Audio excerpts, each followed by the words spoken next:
It says hi.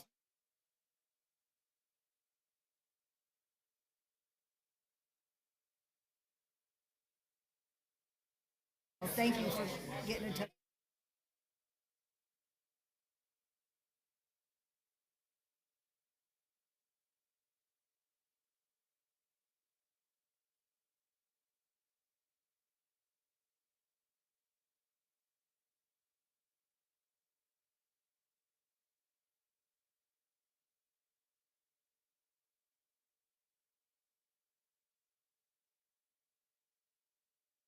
Oh, you material in October.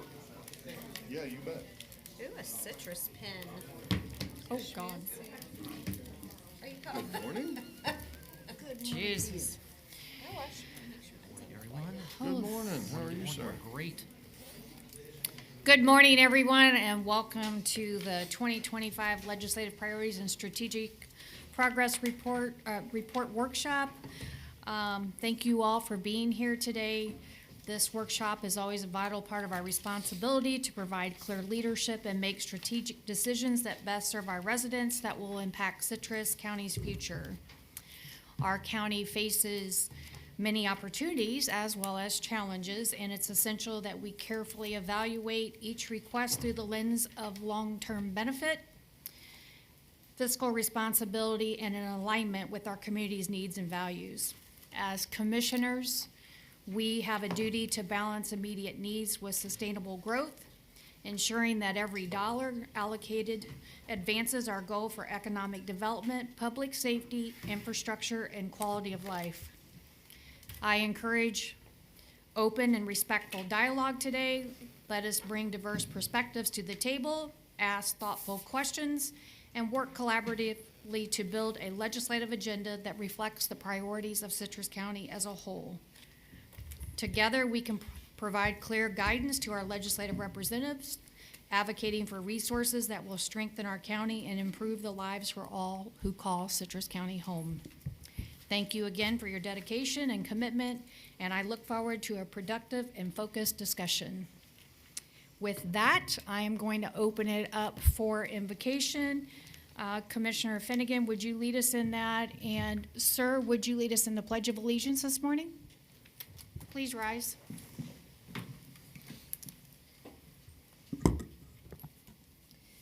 Dear Father in heaven, thank you for this day that you've provided for us. Thank you for this time to come together to do the good for Citrus County. I pray that you give us all wisdom and discernment and listen to one another as we share ideas, realizing that we all have the best interests of this community in mind. I pray for those that are here, our shareholders, those that work for the county. Please bless them in the endeavors that they embark on today and throughout their time here. We love you and we're thankful. In Jesus' name, amen. Amen. Amen. Which one? This one?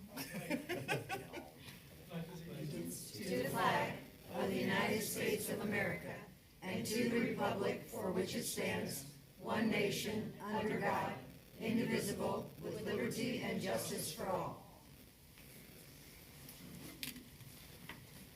Madam Chair and Board, my apologies. I've had a little issue getting out of my garage this morning, so trying not to be frazzled. Well, welcome. Sorry I missed the first part of your speech. No worries. Well, I kind of have already done my opening remarks, so I'm going to turn it over to our administrator, Steve Howard. Yes, we're going to start, if we can, with a introduction with a video, please.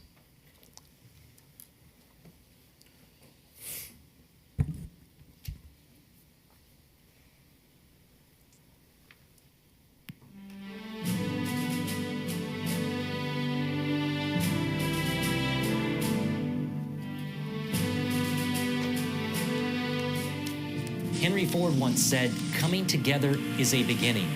Staying together is progress, and working together is success." Over the past 3 years, we've strategically charted our course, proactively moving Citrus County forward. We are always stronger together.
So we haven't just been marking time, we've been making a difference as a community, as a board. And these are really the 3 years I've been here now, almost 3 years in November. And 2023 was a year of Make It Happen, was to look at projects that this board identified as targets. And then in 2024, we were soaring to new heights, and now we're charting our course. Today is really just a quick deep dive on a performance review, and they're going to be bigger numbers. We're going to do a full deep dive in January, and we do a full overview of 36 months, as well as your targets for action. Today's really about the legislative getting input from the board moving forward, but I wanted to do a check-in. We have a document that's on our website that's available to the public that'll show all the milestones that we've executed, so everything's there for full transparency. We've given you a document as well just to look at that you have before you as well. So with that, I'm going to have Veronica drive. I'm going to do the PowerPoint, but if she'll just drive the slides for me, that'd be great. And again, this is a 30-month performance review, strategic planning goals, just real quickly. What's important about our strategic goals, I always say hope it's not a plan, so we have to prepare for the future. And oftentimes, when I go into communities, I talk about you all knew how to get here today. Oftentimes, if you're going on vacation, going to wherever you're going to, you've got to put it in your GPS, where do you want to go? So part of this is telling this county for the future, where do we want to go? So part of that, it doesn't replace management strategic planning, but it increases your chances of getting it right. So this is a really proactive approach. So there's 4 areas that for a sustainable community: personal livability, environmental stewardship, there we go. Environmental stewardship, economic opportunity, all these things are important in community building. So simultaneously, you've got to work every one of these areas to be successful as a community, and we're doing that. We're making great strides on that. We're going to show you some percentages. So again, we're tying everything back. Strategic planning, again, is guiding your everything that we're doing in this community, and what we're doing now is we're tracking it. And again, what gets measured gets done. So this is just a quick snapshot. 11% of items that we're doing are community building, personal livability, 55%, about 10% economic opportunity, and then also environmental stewardship. A lot of great strides you've done in the last 30-plus months in all of these categories. And this is a quick 30-month performance review progress update. Again, this is all on the website, more details. Again, every milestone. Actually, I was with somebody in the community yesterday. Someone, they came up to me and they asked about a topic, and I'm saying, I'm glad you asked it. Let me get out my phone and I'll show you. This isn't buried on page 1,300 on a website, page 1. So I looked it up with them, and they're like, wow, that's great to know. And I said, this is the progress. We're making real-time data updates. So that's important. Next slide. So again, 2023, 2024, again, the year of Make It Happen, over 197 milestones achieved, 28 phases accomplished, and over 37 projects. And that's a result of a lot of team members that are out here in the audience, Team Citrus, as well as that are in all of our employees across this great county, our constitutional officers, as well as this board. Lots and lots of activities were getting done. In 2025, moving forward, we're about 136 milestones accomplished, 21 phases year to date, and over 38 projects on top of more and more and more. We continue to get more projects as we're putting them on the radar, but now we're measuring them, we're calculating them, and we're moving these projects forward. Next slide. And again, where we're at too right now is total achieved 379 activities across 75 completed projects. So again, lots of activity, lots of things happening across this county. And currently in progress, as we monitor this. This is real-time data, over 500 activities across 251 ongoing projects. So we're continuing to move projects forward, accelerate them as quickly as we can. I had a conversation with somebody yesterday, and it was actually about the airport. And sometimes people forget, from the time an appropriation, you get the appropriation, from the time you actually get board approval, have to put it out to bid and things like that. So now actually I have the data I can show you. So now I can look at it and say, here's where, and what can I look at bottlenecks? So this board, I'm thrilled, a while back with change orders, we were able to do something a little bit differently there, because it didn't make sense where if we go out to bid, you approve it once, you approve it in the budget, and then I got to take it back and get you to approve all this. I'm 60 to 90 days, I lost maybe 120 days, and time is money. So all those opportunities, we need to continue to move forward, but it takes time to get these projects done. But I want to compliment staff for all the great work that they're doing across this county, Team Citrus. And we actually gave you a couple dates, 2 or 3 dates you all indicated for the 2026 retreat. I think Veronica might have those, or somebody has them. We'd love to settle on that today. And then also we're going to begin strategizing on initiatives between now and January. Like we always do, a SWOT analysis where we need candid, open dialogue on strengths and weaknesses. But again, we need targets for action to make sure that our resources are being managed properly. And we got to make sure we're shooting, that we remain focused for targets to make sure we're getting all this done. So those are really, that's going to come forward. We're excited about 2026. And again, we're going to have a full review in 2026 of all the accomplishments to date, and then also get your feedback going forward. So do you have those dates maybe we could? I do. The dates that we worked with your team to identify are Monday, January 12th, Wednesday, January 14th, Wednesday, January 28th, and Thursday, January 29th.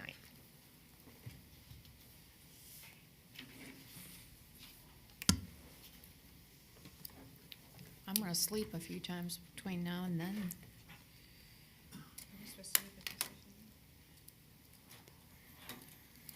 And we can also get back with it if we need to, but those are dates, I think Reese had looked at your calendars. Yeah, So we definitely that's- want to zero in on January. There's 3 dates that he gave, but if we could, zero in on that and identify the next retreat would be fabulous. The 12th, 14th, 28th, and 29th. Can you repeat those, Veronica, the dates? It is Monday, January 12th, Wednesday, January 14th, Wednesday, January 28th, and Thursday, January 29th. So I'd ask of you if you're Do prepared you to. know what our board date is in January? Is it the 13th and the 27th? Let me take a look.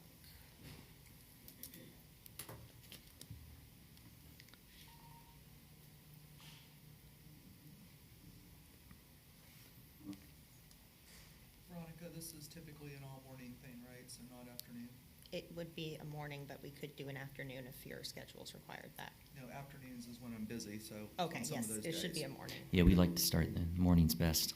And it typically wraps up by lunch, right? So, The Board of County Commissioners' schedule for 2026 is not set yet, but the first and third Tuesdays are the 6th and the 20th.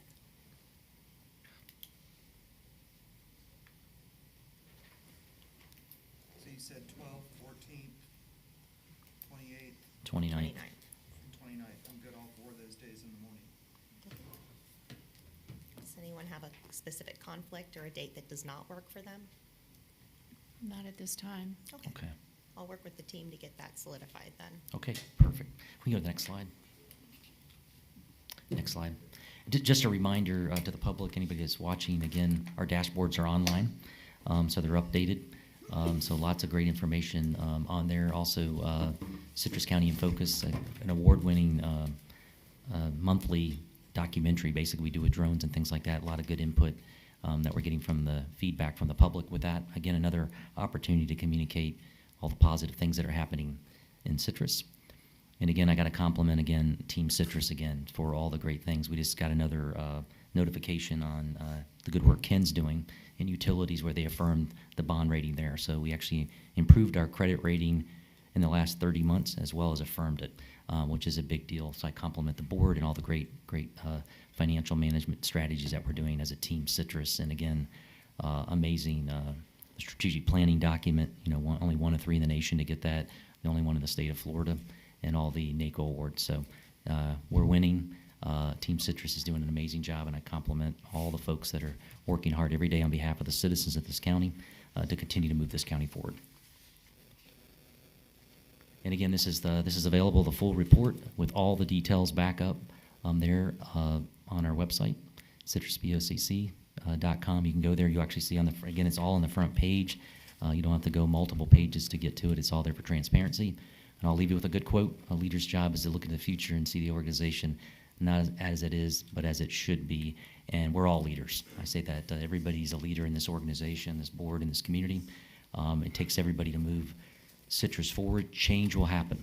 I always say that even babies don't like change, and they cry when you change their diapers. I can attest to that, having to change some diapers for my daughter. But you got to be proactive, and something will happen here. A decade from now or 20 years from now, people will be in these seats. But what matters, did you make a difference? Did you leave it better than you left it? And I'm convinced that everybody's doing that just now. So these are hard, tough decisions as we go forward. Challenges create opportunities, and I think remains bright, the future for this county, if we remain proactive and focused and continue to move this county forward together. And to do that, you got to make some tough decisions. and that means you can't always make everybody happy, which is a tough thing to do sometimes, but you have tough jobs. So it's an honor to serve as your county administrator, and I'm looking forward to the legislative session next. And if we can be of assistance to anybody, the public, we're available. That's important to us with the customer service part as well, and we're doing a lot of great things. I'm excited about January to bring all the projects forward then. Thank you. Thank you. Veronica, it looks like you're up next. That's all we've got for strategic Okay. planning. We're Just a done. quick update, and we're gonna pass it over to Mr. Toy. All right. Commissioners, do you have any comments, or? If not, we'll move on to the 2025 legislative session recap. Well, good morning, Madam Chair. Good Commissioners. morning. Always a pleasure to be with you. It is hard to believe we are already here talking about 2026. As you know, we are coming out of an extended 2025 session that was marked with a lot of very interesting and at times contentious issues. Throughout the session, we saw significant, oh, is it off? Yeah, just put it more towards your, yeah. Gotcha. There. Thank you. It was a session marked by conversations that started at the beginning. We had special session related to the role of the state in immigration enforcement, and by the end, we had significant, and I mean significant, conversations about property taxes. I think what we've seen from the Florida legislature in previous years is, and especially here in 2025, is a propensity to continue to undermine home rule and the authority of counties to govern themselves.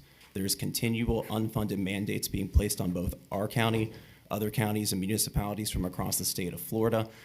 Other interesting kind of aspects of this past session is there has been a continual rift between the governor's office and the legislature, disagreements on their roles and respective policy issues.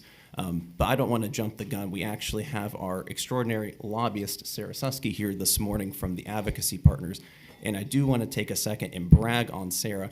Sarah was absolutely instrumental throughout the entire 2025 session. She worked with myself, Mr. Howard, and county staff at all levels to put together our policy priority agenda and to make sure that our voice was heard in Tallahassee.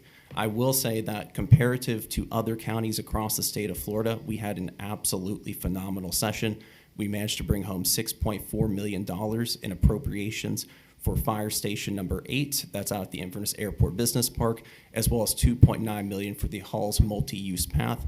And I do want to thank each of you. I know each of you were absolutely instrumental in advocating for these projects. I know each of you were up in Tallahassee making sure that our voice is heard. So thank you for all that you're doing on behalf of the county. And at that, I would like to invite Sarah up to tell us a little bit about 25 and the upcoming session. Good morning. Good morning. All right, yes, working. Well, thank you guys so much, and thank you, James, for the introduction. Reflecting on the last session, it was a really tough one, as James alluded to, and I know you guys are very well aware of all of the kind of drama that was going on at the state level. I like to say, or we like to say, if you've seen one session in Tallahassee, you've seen one session, and this was certainly one session, I will tell you that. But it was a total pleasure to work on behalf of Citrus County for the first year. Looking forward to hopping into the next year. But thank you, each of you, for your engagement in the legislative process. I know that you guys, traveled to Tallahassee multiple times. A lot of you did.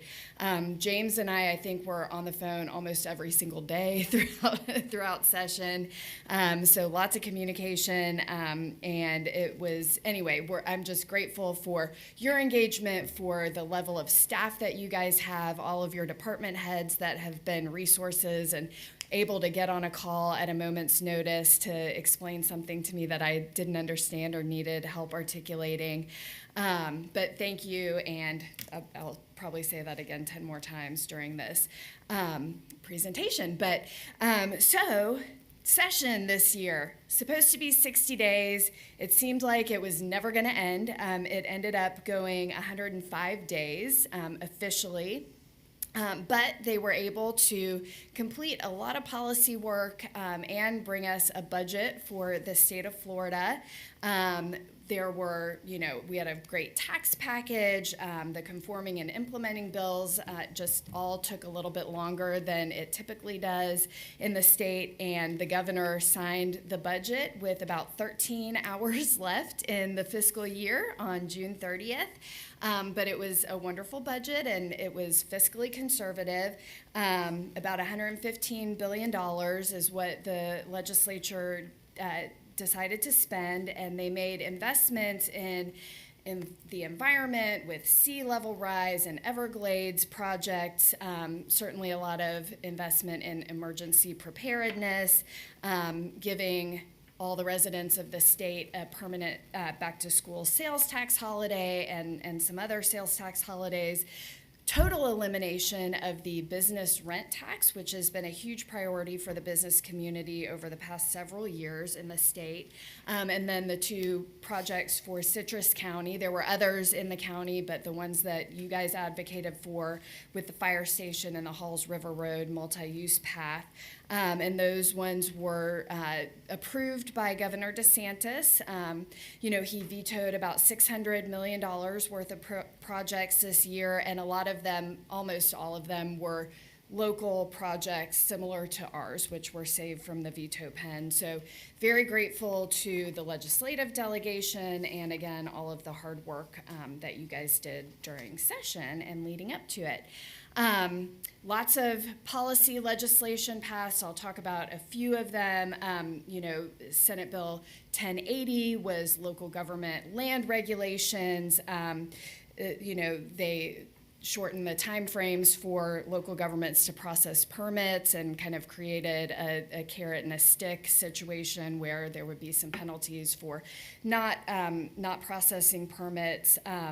Senate Bill 1730 was an affordable housing bill that made some refinements to the Live Local legislation that was passed in the prior year. Our state officially designated the Gulf of America just to our west. Did some work in springs restoration, and then there was a very comprehensive emergencies bill that our firm was not asked to engage on, but I've got a little bit of information. I know it's been of interest to you guys, and we can certainly talk in more detail about some of the provisions within it, but it requires, identification of critical infrastructure, requires DEM to prioritize shelter retrofit funding in counties that have a deficit in shelters, additional requirements for websites, post-storm growth management priorities, and this is the big issue that has been bubbling up, that are retroactive for hurricanes Debbie, Helene, and Milton, which all three impacted this county, to be sure, related to growth management things. So there are many local governments who are concerned with this. You guys are not alone if it's a concern. I think there are several options that are on the table that some counties are looking to undertake, legal action, and then making changes to the legislation in the coming session, which begins very soon. And so, additional questions, James and I have been in contact about this, but there are resources at the Florida Department of Commerce that can help. And, certainly more to come on this piece of legislation moving forward. So, there were a couple of important bills that did not pass this year. Number one is the sovereign immunity, raising of the caps. That has been a discussion in Tallahassee for years and years and years, and will continue to be talked about. We will be, I'm sure, dealing with this again next year. Term limits for county commissioners also did not pass again this year. I think one of the big proponents, who we'll talk about a little bit later, our now former Senator Ingoglia, was a big proponent of instituting those, and he will not be in the legislature anymore, but I think there will probably be others who will take on that banner. the tourist development / property tax swap that was proposed toward the end of session also did not pass, but we will certainly be talking about property taxes in the coming session and really in the coming weeks. The new select committee that the House has established is going to begin meeting in September. I think lots of ideas are on the table, at least from the House side, related to property taxes, and so that will be a huge topic of conversation in the coming year. And then the county's transportation concurrency legislation also did not pass this year, as you guys are well aware.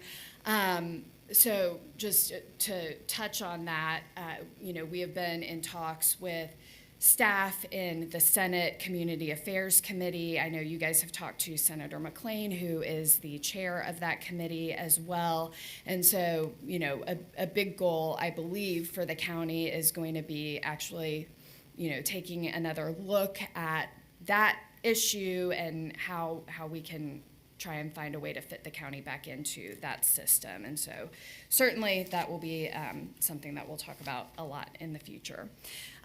So continuing to look ahead to the 2026 session, we have committee hearings that lead up to the session are beginning in October this year. The week of October 6th is our first committee week, leading up to an early session. It's an election year, and so the legislature likes to get home and start campaigning. So we will begin the work of the 2026 session in just about 2.5 months. It will be here before we know it. This will be the final year for a lot of important people in the state of Florida. Number one, it's the final year for Governor DeSantis. It will also be the final year for Speaker Perez, and Senator Albritton has another 2 years on his term after he serves as Senate President, but he may, decide to end his legislative service, which has been very extensive, and certainly we understand that he wants to get back home to his family after all of this happens. And so the presiding officers are going to want this year to really put a bow on their unfinished business, the priorities that they have had during their time in the legislature.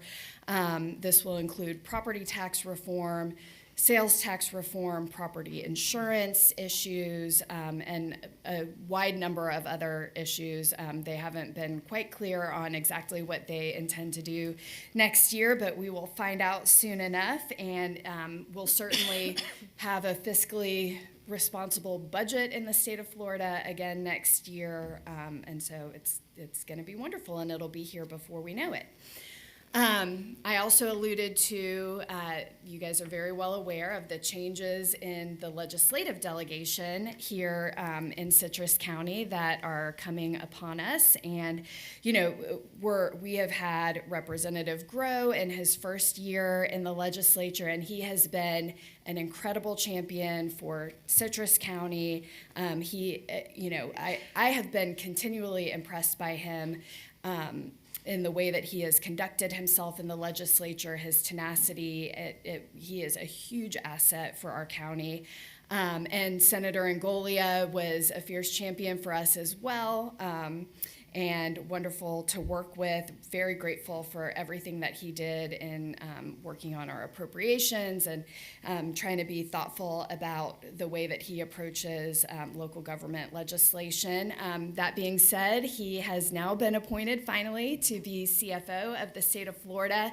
It is an incredible honor. We have two of our past legislative delegation members who are serving in the Florida cabinet, which is, in my opinion, it's a really huge deal, a very cool thing for Citrus County. So we're very excited for Senator Angolia. He's got a lot on his agenda in that role, and I think, local governments are going to be part of what he is going to be scrutinizing. He already has begun that, but it will be a good day in the state, having him at the helm of the Department of Financial Services. So we've got a special election coming up. I think there are a couple of candidates that have filed right now. So excited to see who comes out on top of that. But I think the way that it turns out is going to be really good for our county. Very, very good for our county. So the 2026 session is going to be a lead-in to the 2026 general election in Florida, where all of our state representatives will be on the ballot, including Representative Grow.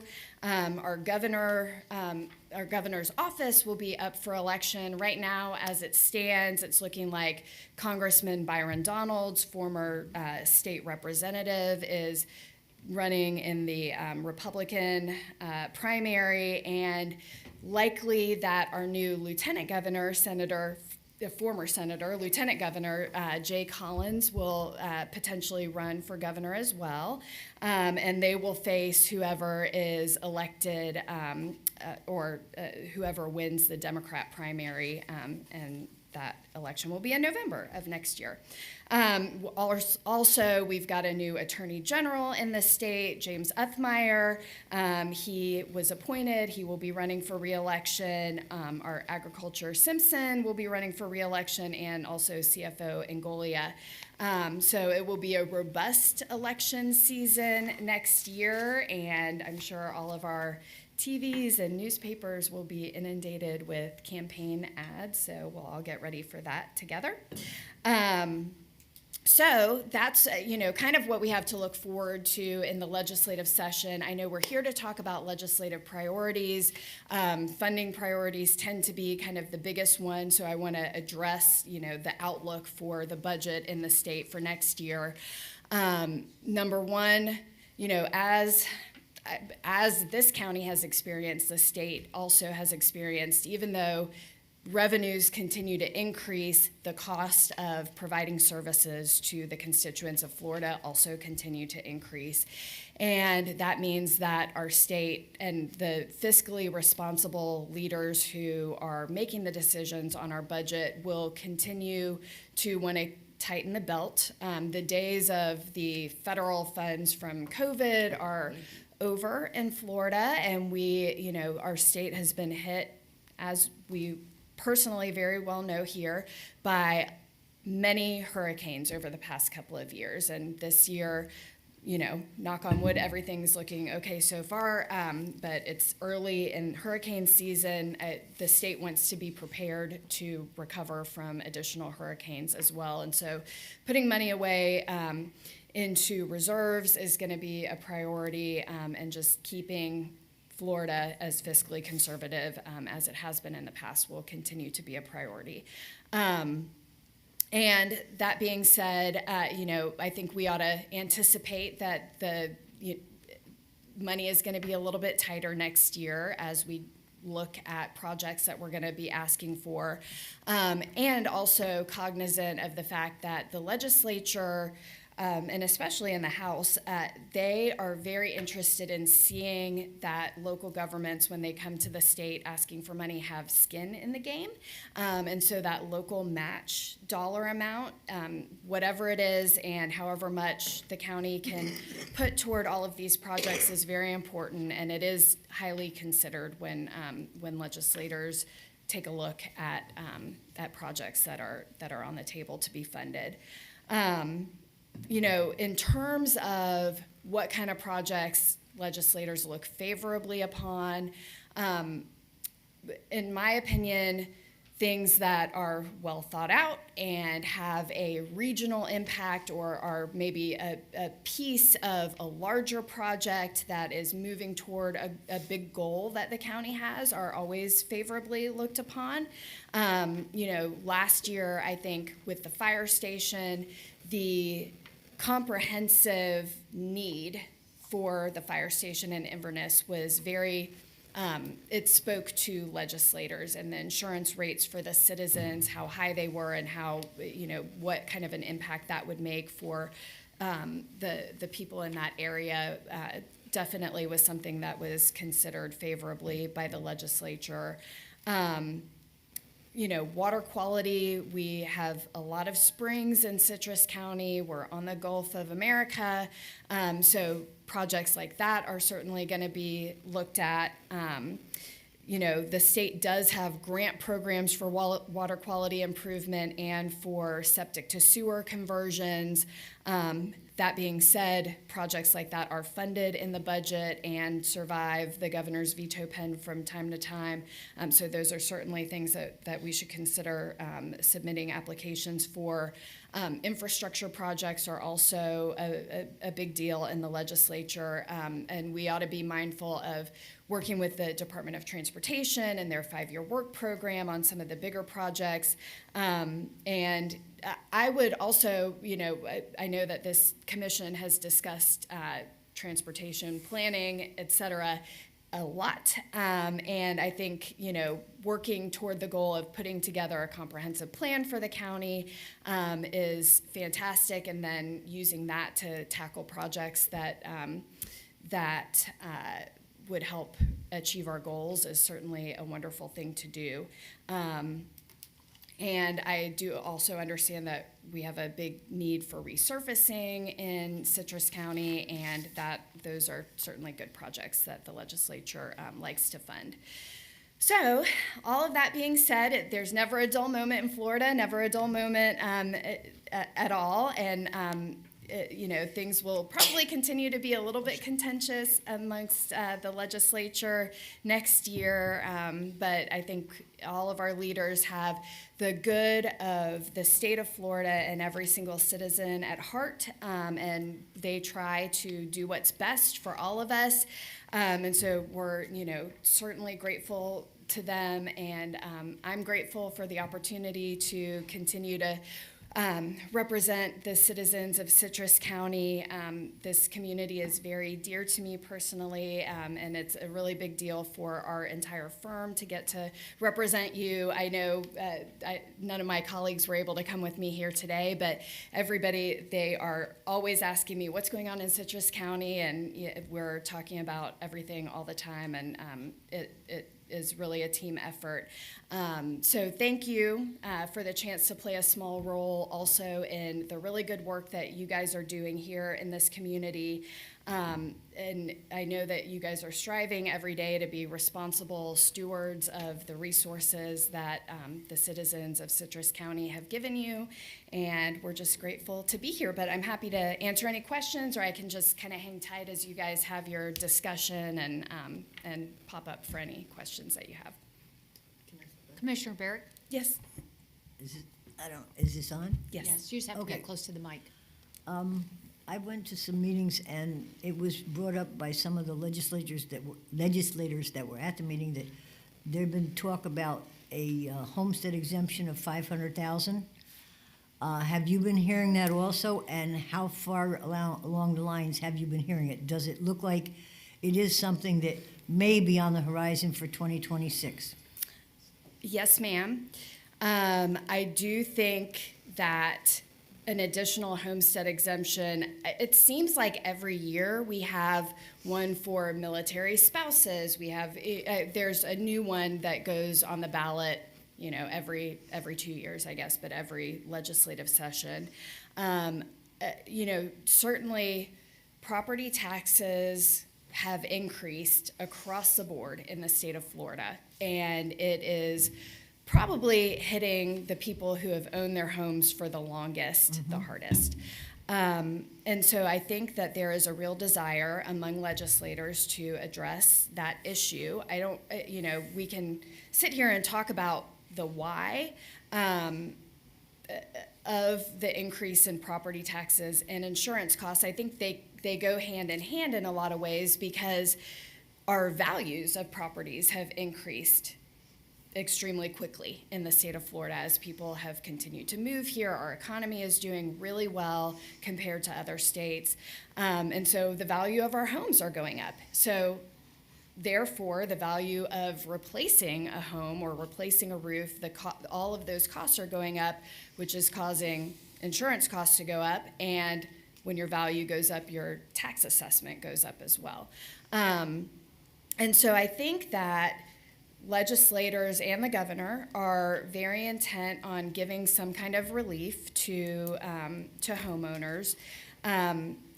Where it lands, Commissioner, I don't know if it's, bumping it up to 500,000, if it's somewhere south of that. It's going to be a comprehensive conversation in the coming months.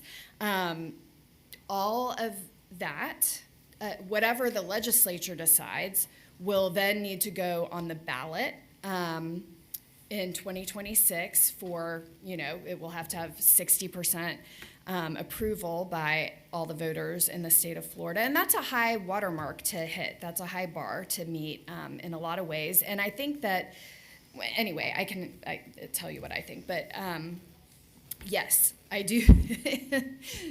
Long story short, yes, that will certainly be on the table to be discussed this year. Thank you.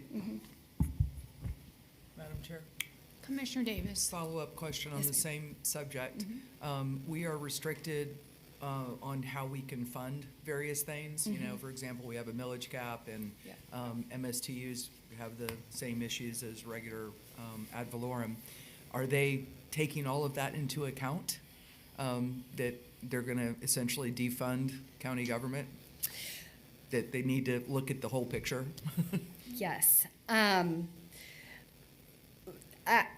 Absolutely, that will be considered. There are a lot of opinions among different legislators. There are 160 of them, and everybody has their own separate experience. I think that having a select committee in the House, yet to be seen how the Senate is going to tackle this issue, is a good thing, because issues like the ones that you're raising here are going to be discussed. In conversations that I've had, and like I said, there are lots of different opinions. I think there are some legislators who think local governments are terrible and we should get rid of them. That's not feasible at all. We all know that. And totally defunding local governments would be an interesting experiment. I don't want to live through it personally, but I enjoy having electricity and having my trash collected and all of the services that I receive from my local government. So I do think that all of it will be taken into account. I don't believe that this legislature will do anything as rash as that. That being said, I've been surprised by things before, but certainly there will be an opportunity for local governments to have their voice heard, and constituents as well. So, Thank you. So Citrus County roughly has about $45 million worth of state mandates. In all of these conversations, have you heard the state address how those mandates would be funded? if they take away the revenue sources, I have not, but that's a wonderful question that we certainly ought to ask them, for sure. Roughly 45 million. Commissioner Finnegan? Mr. Howard, I was actually thinking this earlier, but Commissioner Bays gave the $45 million mark.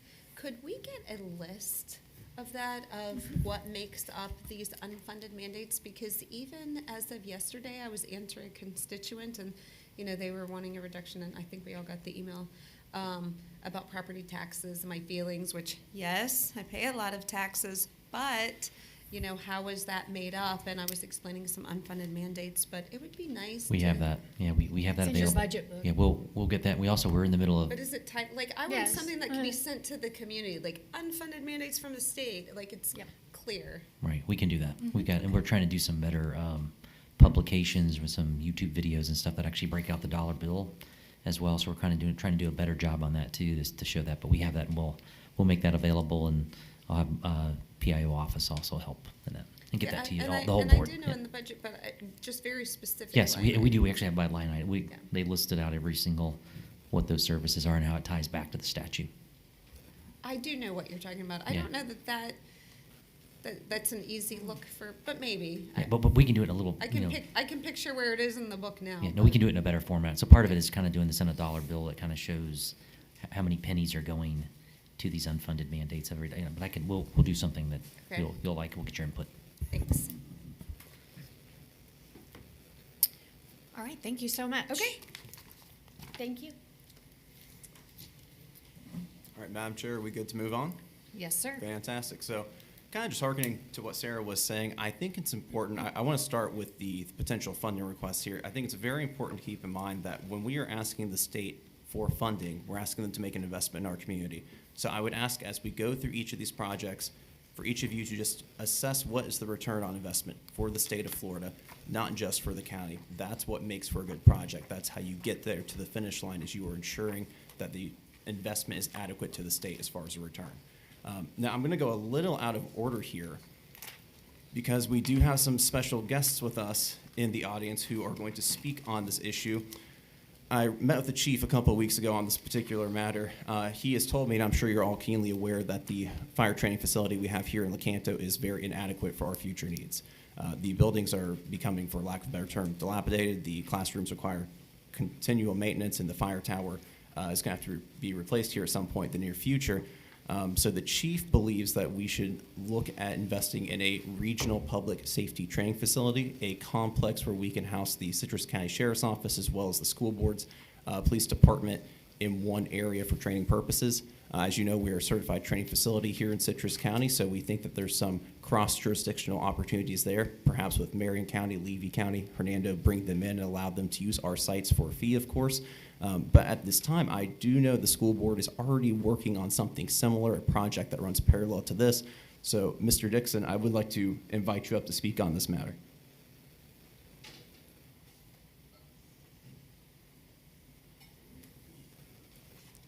Good morning.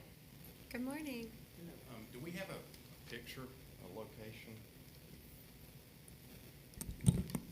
Just to give you a little background on this, our current range for the WTC campus is at the county landfill, and we lease that site from the state. And it floods, and during Helene, it was underwater. And I started working with the county then to try to find an alternate location for it. It's been there for 30 years. And the lease actually expires in September of '26. So we were actively looking for a new location, and this particular site is the most well-suited place to relocate our range, which is right across the street from this building. And it's owned by the Citrus County School Board. It's part of the Lecanto complex. But we were looking at utilizing it for a range for our law enforcement program. And the sheriff has always used our facility up until the last sheriff when he chose not to. So we want to reestablish that relationship so that the sheriff can use the facility. And also, we have a continuity of operations plan that has the WTC back wing listed as our place where we would go in an emergency if we lost a building or a department on a temporary basis. But it's no longer available. It's actually been taken over by the Citrus E-School. So in addition to the range, we were going to put a multi-purpose room here that's hurricane hardened for part of our needs as a continuance of operation in the event of a disaster, which could also be used by other agencies, including the Board of County Commissioners. And the sheriff and I met with Mr. Howard a few months back to just make him aware that this was the intent. But since then, the police chief, or the fire chief and I have had some conversations about the need for relocating the county facility, which is in the old Lecanto government complex. As you know, it's going to be probably impacted by the residential development that's occurring and have to be relocated, but it's like 2 acres, so it's way undersized for what it needs to be in the future. There may be some things that are incompatible that won't all fit on this property, and we can work all that out, but this is a rare opportunity when 3 agencies need a facility, and we have an answer. And we've already secured an appropriation for our facility of $250,000 for design. But if we partner with the BOCC, we could design something bigger. And it could be phased. I know you've got a lot on your plate with road paving and other things and you don't have the funds to build a future facility in its entirety. But if you design it to be phased, you could build the range and the multipurpose room, and then down the road have the option to relocate the other facilities to this location. So there's about 13 acres there.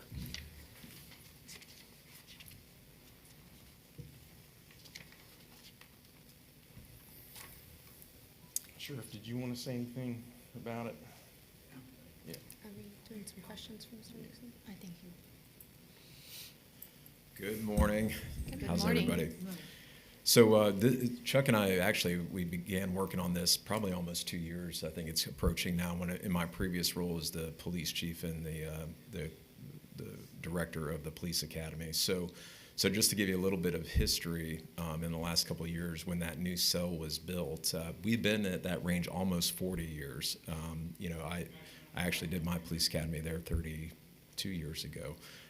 So when that new cell was built, the moving of that dirt caused the flooding at that range because the natural drainage that had always been there was cut off. So it's pretty significant. It's about, you can get about 4 feet of water in about an hour's worth of rain out at our range. So that's problematic. And the county's been a great partner when that started. They've got pumps out there. We actually have to pump the range out of the water so it's usable. So we knew that long term that was not good, and we needed to start looking. So in the first question you probably have in your mind is, do we need a firing range across the street? So our current range is outdoors. The design that I came up with a couple of years ago was an indoor range. So all of your noise mitigation and stuff, even though it's going to be right here across the street, you'll probably never hear a firearms range there if we were to build that there on that property. So initial looks at that, when I started looking at the firearms range, was about $5.5 million just for the range portion of that. We originally thought about building this in Inverness right next to the existing 200 building at WTC, but then Chuck had this brilliant idea. He says, hey, we've got this property right here in Lecanto that we're probably never going to use because the Lecanto complex is already built out. So we just thought it was a good look into the future. So what I'll say about this property is that I think that it's large enough for us to think in the future, and I know that you guys have had space on your mind quite frequently here in the recent past. So I think we should really have a deeper conversation about what do we think if we do want to develop this property, how does it benefit everyone in the future? And I'm talking 5, 10, 15 years from now. Are we putting things on this property that make sense? Certainly a public safety training facility. I know that the fire department needs to be updated. I was once in my career over the fire training center, and back then it's like trying to put lipstick on a pig down there, to say it very frankly. So they need a better facility. Is this the right place for it? I think that's a continuing conversation that we need to have. But public safety, obviously, when it comes to appropriations, I can tell you, with other training centers across the state, they've been very successful in getting state appropriations. Our neighboring county, Marion County, looked to expand their police academy. 2 years ago, they got $15 million towards their new facility there. So there is an appetite in our current legislature to fund public safety projects. So I think that an ask for that would be relatively successful. But this is just for the planning part of that, right?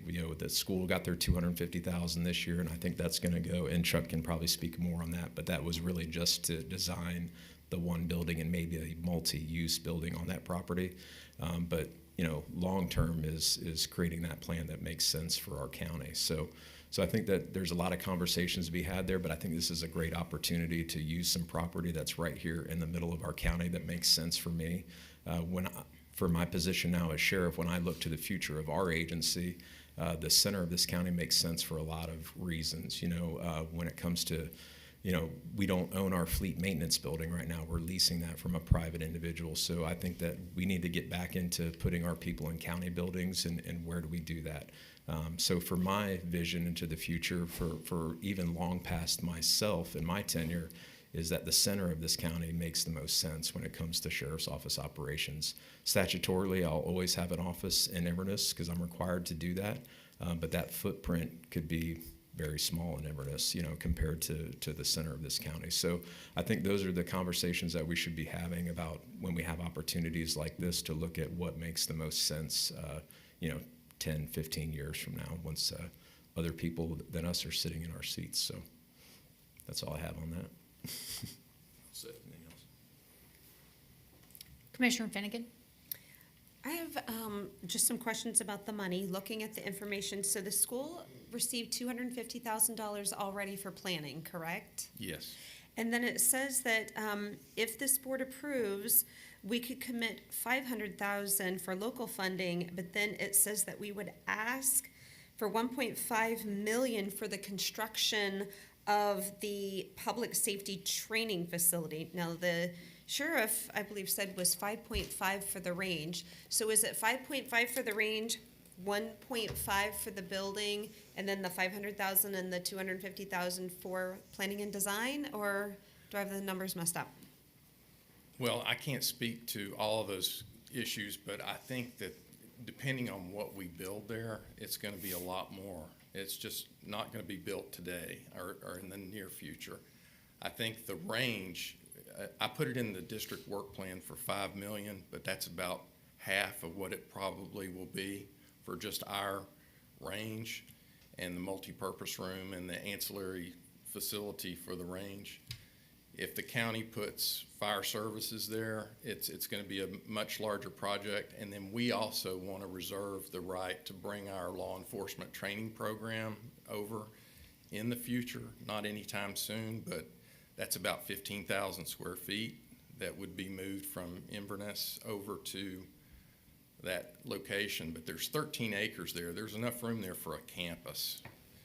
And I think the legislative ask for the county would be to design the campus, to design the long-term concept plan and drainage retention and maybe traffic circulation, so that it could be in the future an option for you to add on to your public services. You'll be reserving those spaces in the center of the county, so you don't have to worry about where you're going to put facilities in the future. It's a good opportunity for a long-term plan.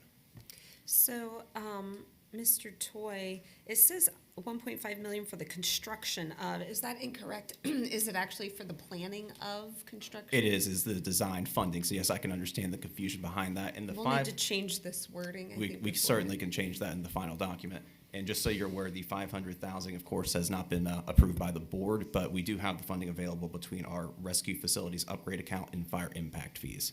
So do we, if we're partnering with the school, do we think it's going to be $2.25 million to design it? I think that we're gonna have to get some more numbers on that. I know that that is the kind of the estimate from Fire Rescue Services at this time. I think we're gonna have to have further conversations with the sheriff's office as well as the school board to see how comprehensive a design we're talking. I think this thing's very fluid and it could change. I feel like I'm sitting in front of an expert. Do you think it would cost $2.25 million just for the design when we already own the property, or would that include some of the infrastructure before the construction would begin? I really don't know the answer to that. I know it's about 15% of construction cost usually, so it could very well be in that ballpark. I think we would have to have an interlocal agreement in place between the school board and the BOCC to work out some of the details on who's going to own what. And, I think we could do that after we make the request for funding if the board is willing to entertain that option. I mean, we're going to build our project regardless. I mean, we need to go ahead and find a home for that range, and it's going to have to be indoors because all the ranges, the new ranges are indoor ranges, and it just makes sense. It's a very hard land use to locate if it's outdoors, and it's as the sheriff said, you won't even know it's there. So it's a perfect location next to the Emergency Operations Center. So our project would be designed for that purpose. But if the BOCC is interested in making a larger regional facility and including some or all of fire services, then that's where the larger design number would come into play. So I can't speak for the other commissioners, and I'm sure they'll have their say. I think it's wonderful that the school and the county would be partnering, and that would include school, fire, sheriff, police for the schools. And I think that looks great for us. The only thing that I'm hesitant about is it looks like we don't have our numbers together. And Ms. Susky just told us, when we go, we need to have a solid plan in place. Not that I think we have to have it all worked out, but I think we have to have the numbers worked out enough to say, this is what it costs to plan it, or we're asking this for planning and then some infrastructure. Whatever piece we have to have, if we could do that, before we have to submit the project, I would be favorable. But if this is step one and it takes us a year, I love the idea, but we're gonna have to put the heads together and get these numbers drilled down and to actually tell the state what we're paying for and what that looks like, and then what it looks like going forward. How do we plan on funding it moving forward? The school may already have that put together since you've been planning this. We don't even know what it's going to cost or what the county's share would be. Do you think we could get that together? Madam Chair? Oh, well, Mr. Hall probably knows all about it. I know a little about it. We've had several meetings about the location, which makes perfect sense. We think about the 60-acre site that we have next to solid waste. That is the one we're actually currently in the land swap, discussions with DEP and forestry. And thanks to all those who helped push that forward. So hopefully by December, that decision will be made. Both the sheriff and Mr. Dixon are correct that gun range that's on the 60-acre site is in the lowest portion of the property. And of course, with all the construction, it has had some serious flooding. So this makes the most sense. I think, the fire rescue portion of this was just recently thought about, thinking, to move it all into one regional training facility that not only the county could take use of, but the other counties surrounding Citrus County. So the $1.5 million, I think that was more of a design and something to get the site prepped and ready is what I was thinking that 1.5 was all about. Maybe you could come back and drill that out, because really when you take the school's money and this money, and then you're wanting the board to approve a commitment of $500,000, that's a lot of money. It is. For a plan. It seems like that should be a plan and something, or maybe it's less, and maybe we ask for less initially and have a good plan, and maybe this is a continual ask. Since I took office, I listened to my constituents, and then the board before I joined had the Homosassa multipurpose path, right? That was a priority, so I took it and ran, but it's been a labor of love, right? Every single year, we're knocking some of that out, and maybe with this great partnership, maybe it wouldn't take so long. Maybe if we have a plan, get a little money now, and then boom, come with this big plan, and then maybe it could be well-funded. But I think we've got to shore up a really good plan if we're asking for a larger dollar amount to come. Sure. And I think Mr. Dixon was correct in that it's going to be a phased approach.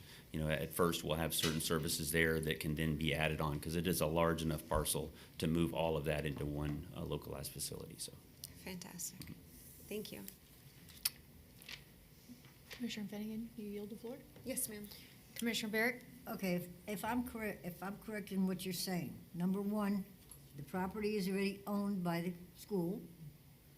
As of 2026, you have to be out of the lease that you have already for WTC at the other range, is that correct? Well, we have a couple of things. I think we may be able to stay there for a little while until we can. Okay. But we do have some contingency plans for it. It has to be FDLE certified, so if we can stay there, that would be the best option until we have to move.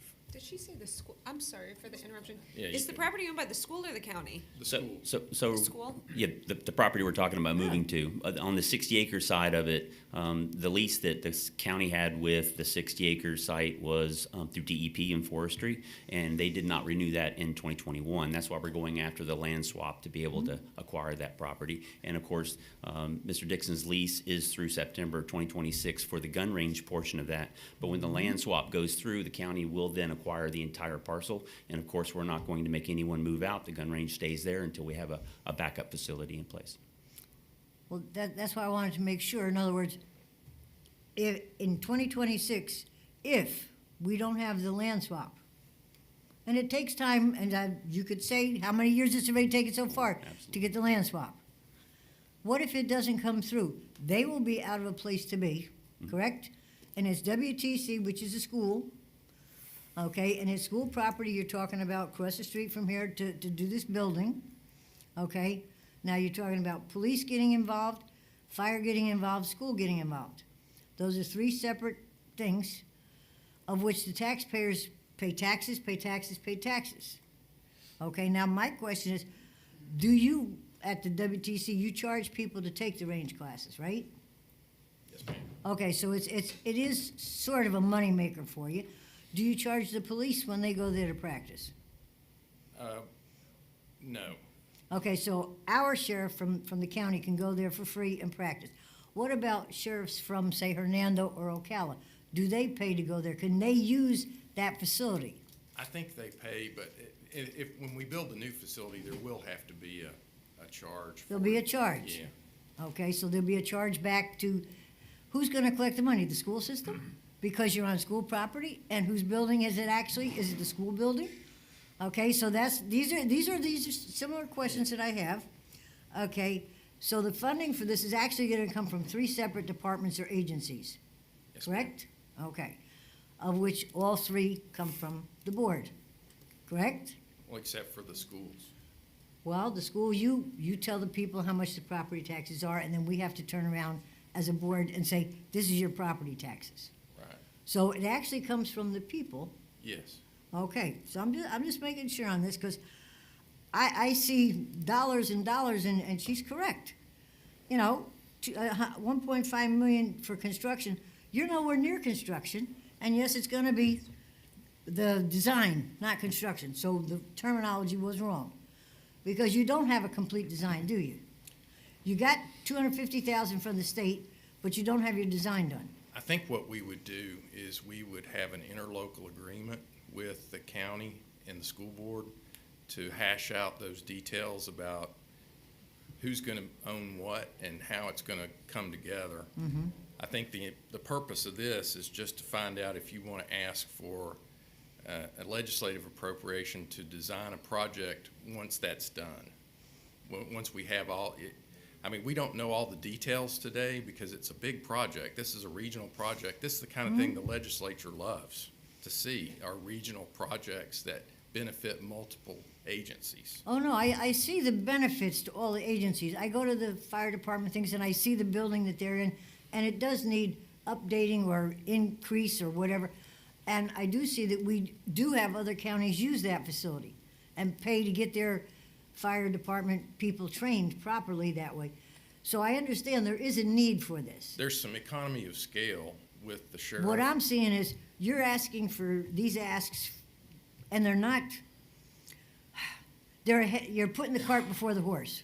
You don't have a set thing that you actually want to do. Have you talked with the fire department and the police department and the sheriff and the school all at once to come up with what you really want to do to make this a regional thing? So then you can actually say, we have 250,000 for plans right now or designs. Let's see where that 250,000 is going to get us, or are you just throwing spaghetti against the wall? And that's what I'm seeing. I'm seeing 1.5 million, 500,000. You've already got 250. It's adding up. And what do we have to show for it? A lot of talk. I do think the regional plan is a good one. Good. Okay, it's not that I don't see the positives in it, but I think before we take it to the state, there needs to be some more sit down between the three departments Get everything that you want on paper, then bring it back to us so that we can ask for something responsible and hopefully get as much money as possible from the state to help us do this. Commissioner Davis? Thank you. Just to be clear, so we're talking about the fire training facility that has the tower and all that other stuff. That would end up closing. All of that would be then relocated on a total campus? Yeah, that's the idea. You know, in the conversations we had, certain things that fire services has to do as far as their training with fire, open fires, we might want to really look at where on this property would make the most sense for that if that were to move. But, you know, that's the early conversations we've been having, is to move most of it. I think that a regional facility is always very well looked upon in Tallahassee. I think this is brilliant. I love the cooperation between the school board and BOCC. This is all wonderful. I personally always respect other people's expertise. And if you're telling me that it's 15% is basically design of construction, Generally speaking. I mean, there's always general rules of thumb, shall we say, it may right? be more than that today in this day and age, but that's what it used to be. I mean, And based on what our animal shelter is gonna cost, I think 10 million is a bit light. So if all of this is totaling 2.25 million, is that right? 2.25 million, then that is, and I was just doing rough numbers in my head, roughly $14 million facility, if it's 15%, correct? it's probably going to be a lot more than that in the future. I mean, we're looking at a campus, like a 13-acre. So in the future, we're going to move potentially all of our law enforcement training program at WTC over to this facility, in addition to the range and the fire department.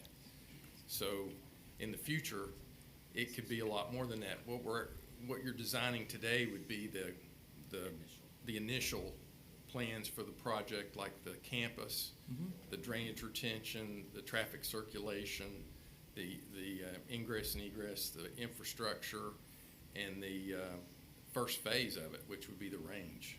Right. So we have 8 things on the list, and we've got to pare it down, but this one sounds really awesome. So you have my support on that so far. We've got to get through the other 7. We can address those details with an interlocal agreement. I think we've done a couple of interlocal agreements. We did one for the Floral City Sewer Plant, and we did one for the Crystal River High School entrance with the county. This would just be a bigger one, and it would. Yeah, be, I'm not worried about the details at all at this point. That'll come with the interlocal later. I'm totally fine with that. Commissioner Kennard? Yeah, I love the idea. I think this is great planning. I would love to see it come to fruition. And sounds like there's been at least some, I don't want to say extensive, but reasonable conversation leading up to this point. Certainly, there's more work to be done on this before it's ready for presentation to our legislative delegation. My question is, do you think that it sounded like we heard that committee meetings begin in 8 weeks, 9 weeks? Are we going to be able to get together enough of a plan and put a bow on it to send to Tallahassee and say, this is what we want to do. This is what we estimate the project would cost in terms of either the initial phase of construction, but also for, this is the number we need for planning. Sure. Yeah, I think that's enough time for us to sit down and really think about what that first phase would look like and what services we're going to relocate to that facility, and be able to come up with a number at least for the design and the layout of the entire 13+ acres, as far as drainage, as was mentioned, circulation, and then isolate the areas where the different services would be located. Great. I think, sounds to me like you've got consensus so far. Certainly, Commissioner Finnegan, Commissioner Davis had some clear, concise thoughts and concerns. And I would be ready to support that for sure. Commissioner Barrick. I have one more concern. Have you taken into consideration the property on the backside that has been proposed for a housing development and how close that would be? Because the proposals that have been brought to the board, the property that is closest to that is where the apartment complexes and the triplexes and eightplexes and all that would be. Is there enough room for the buffers? I think so. I did mention this project when we had those public hearings, if you recall, that I did say that was our intent to build this right. project back then. So it hasn't changed. Okay, thank you. Thank you. I love to see the cooperation between three separate entities that come together and look for future ways of working together. And I think what we've done for a very long time in this county is we keep delaying, and the longer we delay these, the more expensive they get. So I think coming together for the initial phase of this and these dollars is exactly where we need to go. So thank you for bringing this forward.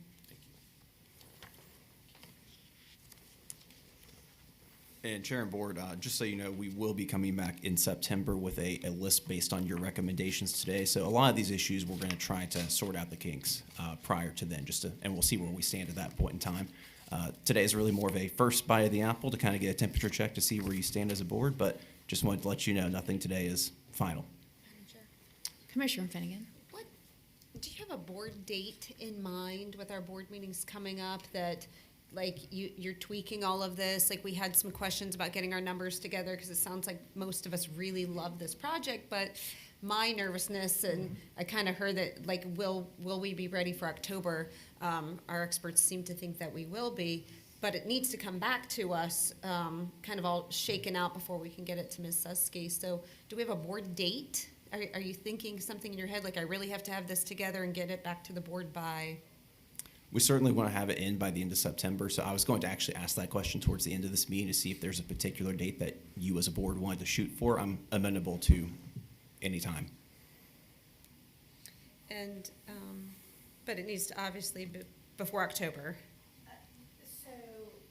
Can you come forward, just so we have it on record?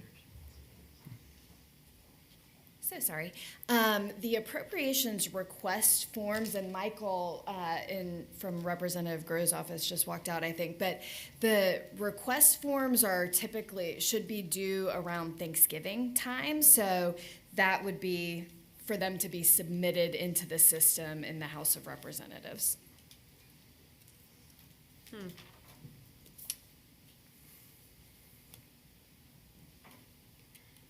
Looks like September 23rd is our Final last. budget.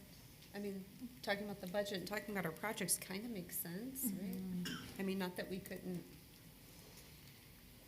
talk about it All anyway. right. I mean, the 23rd is the last board meeting date in September if you're shooting for September. Sure. I'm going to leave it up to the discretion of the board. I'd certainly, as Commissioner Kennard is alluding to, I think it would be wise to get it in prior to the committee meeting dates. However, as Ms. Usky just said, that we do have until November to get those projects into the Florida House. I was going to say also, this is not a new concept, what they're doing. Actually, I think, I work with Sheriff Judd. So there's a lot of models that they can look at throughout the state. The program, I just Googled a minute ago, there's several of them. So I don't think it's going to be that difficult for staff to come up with at least some parameters, and I'm convinced. I've been thrilled with the partnership, and I echo all those things every time they see collaboration and all these agencies working together. That's a winner in Tallahassee. So I'm convinced. I think staff can work relatively quickly to do this, and I agree with Mr. Dixon. It's going to have to be a multiple phase project. You're not going to do all this because the numbers are going to grow, and they continue. As a follow up, I was actually with Commissioner yesterday. Or I call it the morgue meeting, Commissioner Davis, and the attorney was there. He turned to me. We were just talking about a bunch of different things, and I was kind of just kidding with him a little bit about his animal shelter. And he said, we asked Steve, he goes, our animal shelter's $28 million, and it also included free land. So it talks about all these costs are going up, but that's what they actually spent there. So costs are going to continue to go up. You're doing the best you can to forecast, but I think I'm confident. I have a lot of confidence in these folks that are working together. They'll get a plan together for you that you'll like. I guess my issue would be more the interlocal agreement. Yes. Making sure that we're all comfortable with each other's agreement. More so than the finances. I think we can figure that out, but who's gonna own what and how will that flush out? Yeah, we'll see if we can. I think we've got some models for that too. I think it's just a matter of plugging it in, but we'll do our best to get that to you. Commissioner Barrick. My biggest question is, okay, it says local contribution is 500,000, and then it says pending approval. We have to approve this 500,000 by September 23rd, when we have our final budget approval. So we have to know a little bit more in advance before that September 23rd meeting, because that's $500,000. And where is it coming from? How much is coming from the fire department? Or the impact fees from the fire department, or from the They sheriff? addressed that earlier. So that's what I'm worried about right now. Yeah, we do have a line item now in our current budget that's, Right. we already have funding currently in grants that would actually take care of this and cover it right now. We have that ability, so, but we'll bring all that forward to you at that meeting. Madam Chair? Commissioner Kennard. What I would suggest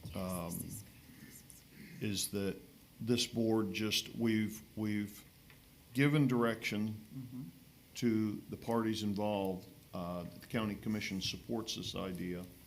My suggestion would be let them get together and come back to us with a date when they think they can have it wrapped up. Committee meetings begin in October. We were told that these appropriations request forms need to be submitted roughly by Thanksgiving. They know the timeline. Let them come back and say, here's a board date meeting that we think works for everybody involved, and we'll bring a package forward then, rather than us just picking a number out, a Exactly. day out of the year. Thank you. Moving on. All right, we're going to go back to the original order here. So we're going to stick on the theme of fire rescue. Cardinal Street Fire Station. So as you know, in the last legislative session, we were very thankfully awarded $3.5 million for the construction of the Inverness Airport Business Park Fire Station number 8. That was a relocation of the one off of Apopka. This is a brand new build. Chief Stevens estimates that, and this is what I got from Fire Rescue, it's about a total of a $5 million project that is from design through construction. The chief and his team have identified a site that we currently have off of Cardinal Street. It's a 20-acre site. He believes it would be sufficient to support this operation. Of course, you know, this is an area that's experiencing rapid growth, and we ensure that we have adequate coverage in this area. He believes it's kind of the next best destination to build a new station, and as we're all aware, we're going to need additional stations as our population continues to boom.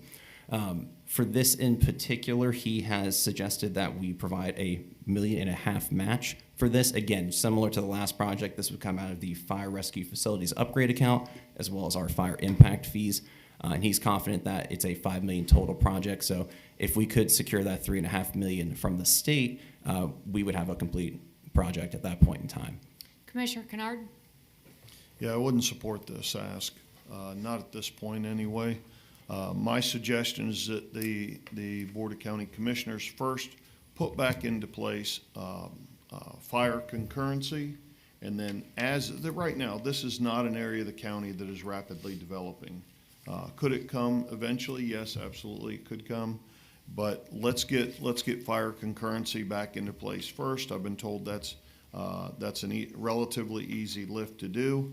Then, as it develops, the entities developing out there can help us to build this fire station. If the legislature were to grant the full request, give us a full $5 million, we don't have the money to staff it or to put equipment there. So I think we have much greater needs right now in the county. So I'm out on this one. Chair, if I may, I want to avoid trying to give too much of my direct opinion on this. We were very fortunate last time around to get $3.5 million for a fire station. I will tell you, traditionally, that is very rare in the state of Florida. We have a governor currently who believes that fire station construction, a lot of fire operations are a responsibility of local government. I can't say we'll get lucky twice. Well, my concern would be, we have an appropriation that we have entitlements to, and we need to come out of the ground with the one that we have. My opinion is, once the legislature gives you money, we need to start reacting with that money and showing that we're putting it to use. So I would be in line with Commissioner Kennard. I think this is something that we can hold on right now and keep moving forward. We have lots of needs, more needs than we have money, so this wouldn't be one that I would support at this time. Commissioner Varick? Okay, I agree with the two of you. Okay, I think we should take the money that we've got and get our station built at the airport. Once that's built, yes, or 3/4 of the way built, then do something like this. But right now, we only have so much staff, and we need to use what we have. And it's not that I'm against the fire department in any way, shape, or form, because that is a need for the citizens. But the one in Inverness needs to be built, and now that we have the funds, get a move on it and get it built. So, Madam Chair, for clarity, do we have a consensus from the board to strike this item from the list as far as moving forward? Yes. Okay, perfect. Yes. All right, we are down to 7. So moving on, the relocation, this is the last submission from Fire Rescue Services, relocation of number 3 in Homosassa. As you're all keenly aware, this provides critical services for the Homosassa region. However, it has the unfortunate underlying issue of experiencing significant flooding during storm events, which kind of defeats the purpose of a fire rescue station in those particular situations. The chief is looking to acquire property. He has not identified a site at this time. To relocate the station, he believes we can use the current site as perhaps a future staging ground for storm events. He is estimating that it's going to be about $750,000 for site acquisition, and he's asking for a local match of $100,000. But again, it's speculative. He doesn't have a parcel in mind at this point. Commissioner Finnegan? I like the idea and I support the idea with the chief, but it looks like in the other asks, especially the last one that the board just cut out, that there may be enough money in fire impact fees. So instead of going to the state, maybe we need to look at the impact fees for fire and look at that $850,000 or whatever the amount is if chief identifies property. Maybe we could look at that amount and that could be set aside. You know, obviously chief has to find the right property. It needs to still be close to that area, out of the flood zone, still be able to, you know, Halls River Road and, you know, Yulee, Fishbowl, that whole old Homosassa area, that takes a ways back. So that location is actually good. It's just the flooding makes it not good. But I think that we should be open to listening to the chief when he identifies property and maybe let him use some of that impact fee money. Commissioner Davis? Are there any resiliency grants or anything like that? This doesn't really seem like necessarily a legislative ask unless it's resiliency money that's coming either from the state or the feds. So that's certainly something that crossed my mind. You know, CDBG, DR, this could be applicable project for something along that. I think you're right. I think there's going to be resiliency funding available for this. I know the county previously applied for funding for this project to elevate it, essentially make the bottom story a pass-through and have all the actual operations on the second floor. That funding was denied. They weren't a fan of the design. But I think if we continue to dig and search into Commissioner Finnegan's point, if we put more local skin in the game and see what we can do here in Citrus County, I think perhaps we can shore this up for a future request. Excellent. And our target is what, 3? Winnowing down 8 to 3, is that correct? I would say somewhere between 5 and 6 would be a good spot. Less, you know, it certainly is doable, but I'd play it safe with probably between 5 and 6 requests. Okay. Consensus to strike? Yes. Yes. All right. Next. So the Holder Industrial Park Road resurfacing, this was submitted by Economic Development. The roadways out there have kind of eroded over the years, and we certainly want to make sure that we are being good stewards to our businesses at that facility as well as potential other clients moving into the area. So the request here is, it's pretty simple, pretty straightforward. It's $2 million to restore the infrastructure out in that area, full depth reclamation, whole 9 yards. Now, we don't have a local match commit at this time. I do want to make you aware, and Steve, you're welcome to speak on this if you would like. Of course, we have $1 million in the CIP, and he gave me his blessing to say this, for Port Citrus. Certainly, we're not going to be utilizing that $1 million in the coming year. and he has recommended that we could reallocate that for this project, so we'd have a 50-50 match. Madam Chair, Commissioner Finnegan? that $1 million has not been approved. The budget has not been approved yet, and we're still looking for more money for road resurfacing and the match for the sheriff for the cops grant. Just wanted to throw that out there. I mean, he doesn't have $1 million. It's been approved to spend. My question is, I realize that's an area for growth. It's been a long time since I've actually driven, all the way back there. Are we going to make that a legislative ask when there's nothing on the horizon? It takes a while for something to get out there. I just think of the optics of that. The county has current needs. I don't know. I mean, when we're whittling down, I don't know that this one's it. I think with right businesses coming out there too, to show what they're going to give to our economy, and then the county helps them get there. I don't, are we going to get $2 million and it gets resurfaced and then nothing gets there for many, many, many years? I don't know. So kind of going, oh, I'm sorry, go ahead. I was going to go to Commissioner Kennard, but if you have something, go ahead. I was going to add that, going back to talking about the CDBG-DR funding, we have spoken with Commerce and Secretary Kelly, and they do believe this would be a qualifying project as well. So you're absolutely right. There could be other avenues to explore there if we didn't want to go the state appropriations route. I would definitely be for that, for trying to get some grant money if that applies. Commissioner Kennard? Yeah, I don't know if this is a good idea or not, but I think it's well ahead of where other priorities that we need to be looking at to the legislature for. The last potential, or maybe the only prospect that was interested in that property was talking about an investment of billions of dollars on that property. For that kind of money, they'll be building their own roads where they want their roads, and I don't think we need to be sending Sarah into the legislator's office asking to repave roads, and we have no earthly idea what's coming there or when it's coming there. I think probably somebody's coming there sooner rather than later. Let's see what that plan is, and if need be, the county can take some, I believe, relatively quick action to facilitate what they need to make it happen. So, just for I'd clarification, say strike it. this is not the new development of Holder Industrial. This is the existing Holder Industrial, Next to where the the Okay. Yeah, I'm still where you have no. Scott or Mike Scott Plumbing, you have Dave Sages's building, and I think I don't know, Steve could probably speak to it, but I do believe that we have lost a couple potential clients out there due to the roads. Well, this is the first I've heard of it, so I'm gonna know. I don't think it's been fleshed out. Okay. Commissioner Barrett? Okay, I go past that almost on a daily basis, so I know where you're talking about, because it's next to the garbage dump for the construction people.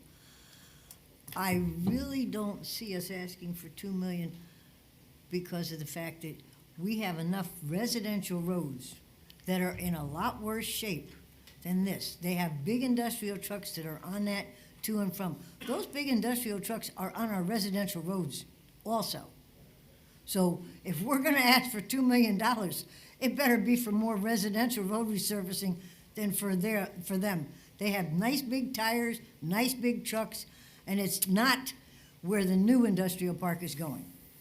Okay, it is an older place, so I'm sorry, I can't agree with asking, the state for appropriation for this. Board consensus? No. Strike it. Strike this one. Strike. Concur. All right, we will move on. Madam Chair, I know this is one that you have a particular interest in. This is the Floral City septic to sewer. Couple of points I want to make on this one. First of all, this total request for $6.2 million is part of a larger funding package. It's actually contingent on we applied for spring grant funding through DEP as part of this. So realistically, if we are not awarded that funding in this coming cycle, we would not have a fully realized project. So I just want to make sure that Water Resources did let me know that, and that is part of this request.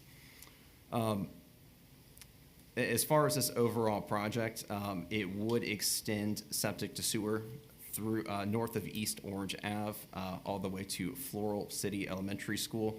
Mr. Cheek, I'd like for you, if you have opportunity to come up and speak on this. I know we touched on this briefly. One thing I do want to understand is kind of where we're at as far as our grant funding request and kind of what the optimism is surrounding that, because I know that's a significant part of this request overall. Sure. Ken Cheek, Water Resources Director. We have a number of requests in on the spring side. As was mentioned, we're aware of that program. You guys know we've been very involved in it. We've got $4 million on the spring side to basically decommission the Homosassa, or the Floral City wastewater treatment plant and tie it into the city of Inverness. This project is somewhat contingent on that, obviously. The plant that we have there has a little bit of capacity left, but not sufficient to serve a project of this magnitude. So the two projects are sort of sister projects, but we've got about $49 million worth of requests on the spring side right now. So we felt like this one was beyond what we should be asking for this year in terms of the Springs funding. Just so to give you a little update on the Springs funding, a portion of that is for a new septic to sewer project in the Kings Bay Spring Shed in Citrus Springs. It's about a $30 million project. That's the biggest part of that $40 million. We have a number of requests in the Homosassa area also. Trying to make up the funding, you know, we're moving funding towards the Homosassa West project so we can fund that one completely. So we're asking for them to replace the funding for future phases that we're kind of pushing towards Homosassa West. So, as I said, that equates to about $49 million on the spring side. What, did you say you're not recommending this?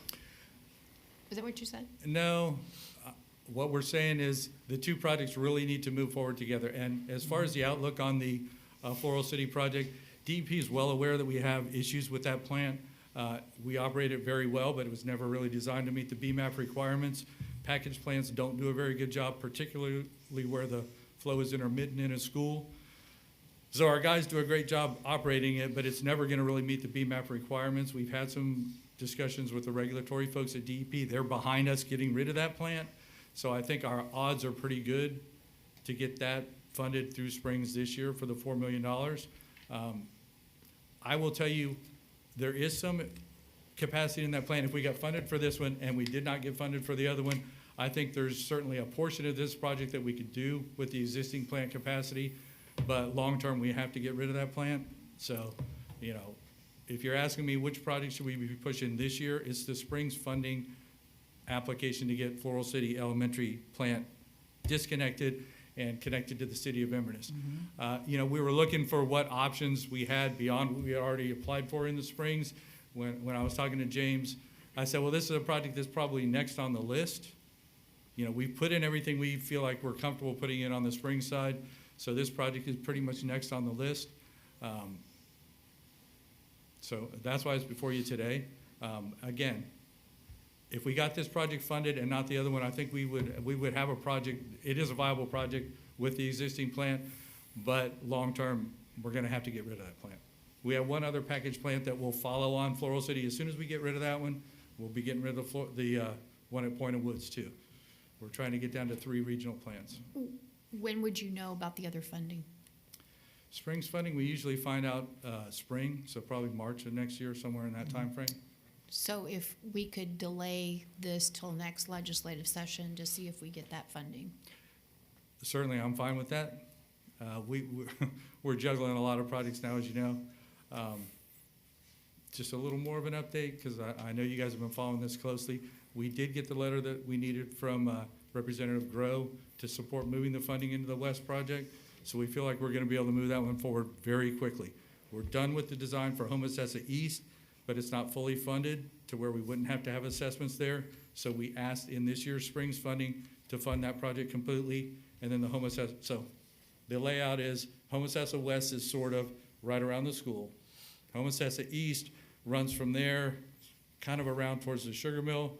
Homosassa North runs from the sugar mill, kind of down to Yulee. So those 3 projects are the 3 that we're really working on now. If we can get the funding moved for Homosassa West, we'll be moving forward with that one in very short order.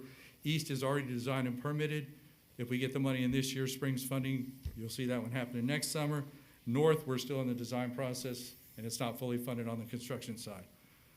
We are doing a project down Mason Creek Road. Once we get those three in place, then we'll be shifting and moving down Mason Creek Road. We have a project underway right now to put the transmission system in on, it's already fully funded, to put the transmission system in on Mason Creek Road and take the last package plant west of US 19 in Homosassa offline for the Cedar Lake Mobile Home Park down there. So there's a lot happening down there, and as you know, we've done a lot of sewering on Fort Island Trail. I think we're kind of covered on Fort Island Trail now, so we're looking at other areas. Floral City is one of them, but timing on this project, like I said, it was just, you know, if we're looking for projects on the septic to sewer side, environmental side, this one was kind of next on the list of projects that weren't already in the Springs funding request. So if we defer to your workload, what you see, do you think we should go for this, or would you prefer that we wait and see what happens with the $4 million? Well, I'll tell you this, if we get the funding, we're gonna make the workload work. I'm not concerned about that. We've got enough staff, we'll find a way to do it. But as far as, you know, where our emphasis is right now, I think our emphasis is to get the Floral City line built, the connecting line, and to get the project in Homosassa moving. So if you, let's just, for the sake of argument, say you received this funding and the $4 million, how long would the money sit on the shelf before you could start implementing? Well, we don't have a completed design for either one, so realistically, give us a 9-month design phase. Obviously, in both cases, there'll be some land acquisition probably required for lift stations and things like that. We have the property from the school board, and I talked to Mr. Dixon before this meeting. He's wanting that property back where the wastewater plant is. It's their property, and I think it reverts back to them with our interlocal agreement with them. Obviously, we would have no use for it once we get a lift station there. But there's a lot of details that would have to be taken care of before these projects would be coming out of the ground. I would estimate we wouldn't be building anything for 18 months. Okay. Commissioner Finnegan? Probably first to Ms. Susky. I feel like that if we made this an appropriation, I feel like the members of the legislative body will say this should be, you should be applying through this through grants. Would you agree with that? Because I've heard some things like that before, because, and just a reminder, because I know we deal with a lot, remember the board talked about this when I brought up all the expense to the homeowners, and with your blessing and Steve and Mr. Howard's, Ken and I worked on that, and that's why that North money got moved, because it was just such a burden to all those people. And I think you know that area way down in Old Homosassa was worried about the constituents down there. So, and as was Mr. Cheek. But when I started just trying to feel around and get help from Tallahassee, that's what I kept hearing, like additional money through this. It's like, there's grants for that. We don't do that. Go, get spring money, get DEP, talk to SwiftMud. Would you agree that's what we would likely hear again? Yes, ma'am. I do think that you would likely hear that. There are, looking at the budget that was funded this year, septic to sewer conversions were definitely funded and approved by the governor. However, my feeling is that legislators would like you to go through the grant program first, rather than going for an appropriation first. It sounds like that's the path that the county has taken, so. So I like all of your projects, and you know that, because, but I do think even if we were to choose this, let's let you get the money for the first one first, and then we should talk about this next year, which I wanted to ask you also, speaking of that, because coming up, I saw that we both want extra money for Cambridge Greens, and promised everyone we would ask. I didn't realize it was going to be brought here for a legislative ask. I was hoping that was going to be a DEP ask. We did put it into Springs funding. Perfect. So those are I- things that I- we could cross off this list and then just kind of give that to Ms. Susky, and we can also work hard with those agencies trying to get that money. Yeah, I will say, the Floral City Interconnection Project, we put it in 2 years in a row for the Water Quality Improvement Program, which is another DEP program. It fits that very well. Both times, honestly, with my conversations with DEP, I thought that was kind of in the bag, but we just never made it over that, funding threshold. But this year, when we went to put it in, we're intending to put it in there too. They basically segregated that money for other areas, 2 specific areas, Biscayne Bay, and I'm sorry, I can't remember the other one. But they're not accepting applications from outside of those areas, so that's why we shifted that project to the Springs funding this year. I don't know if it'll stay that way. I assume they're gonna reopen that program in future years, but we made that a priority, and actually we submitted under that program at the recommendation of DEP when we talked to the regulatory folks about that particular plant.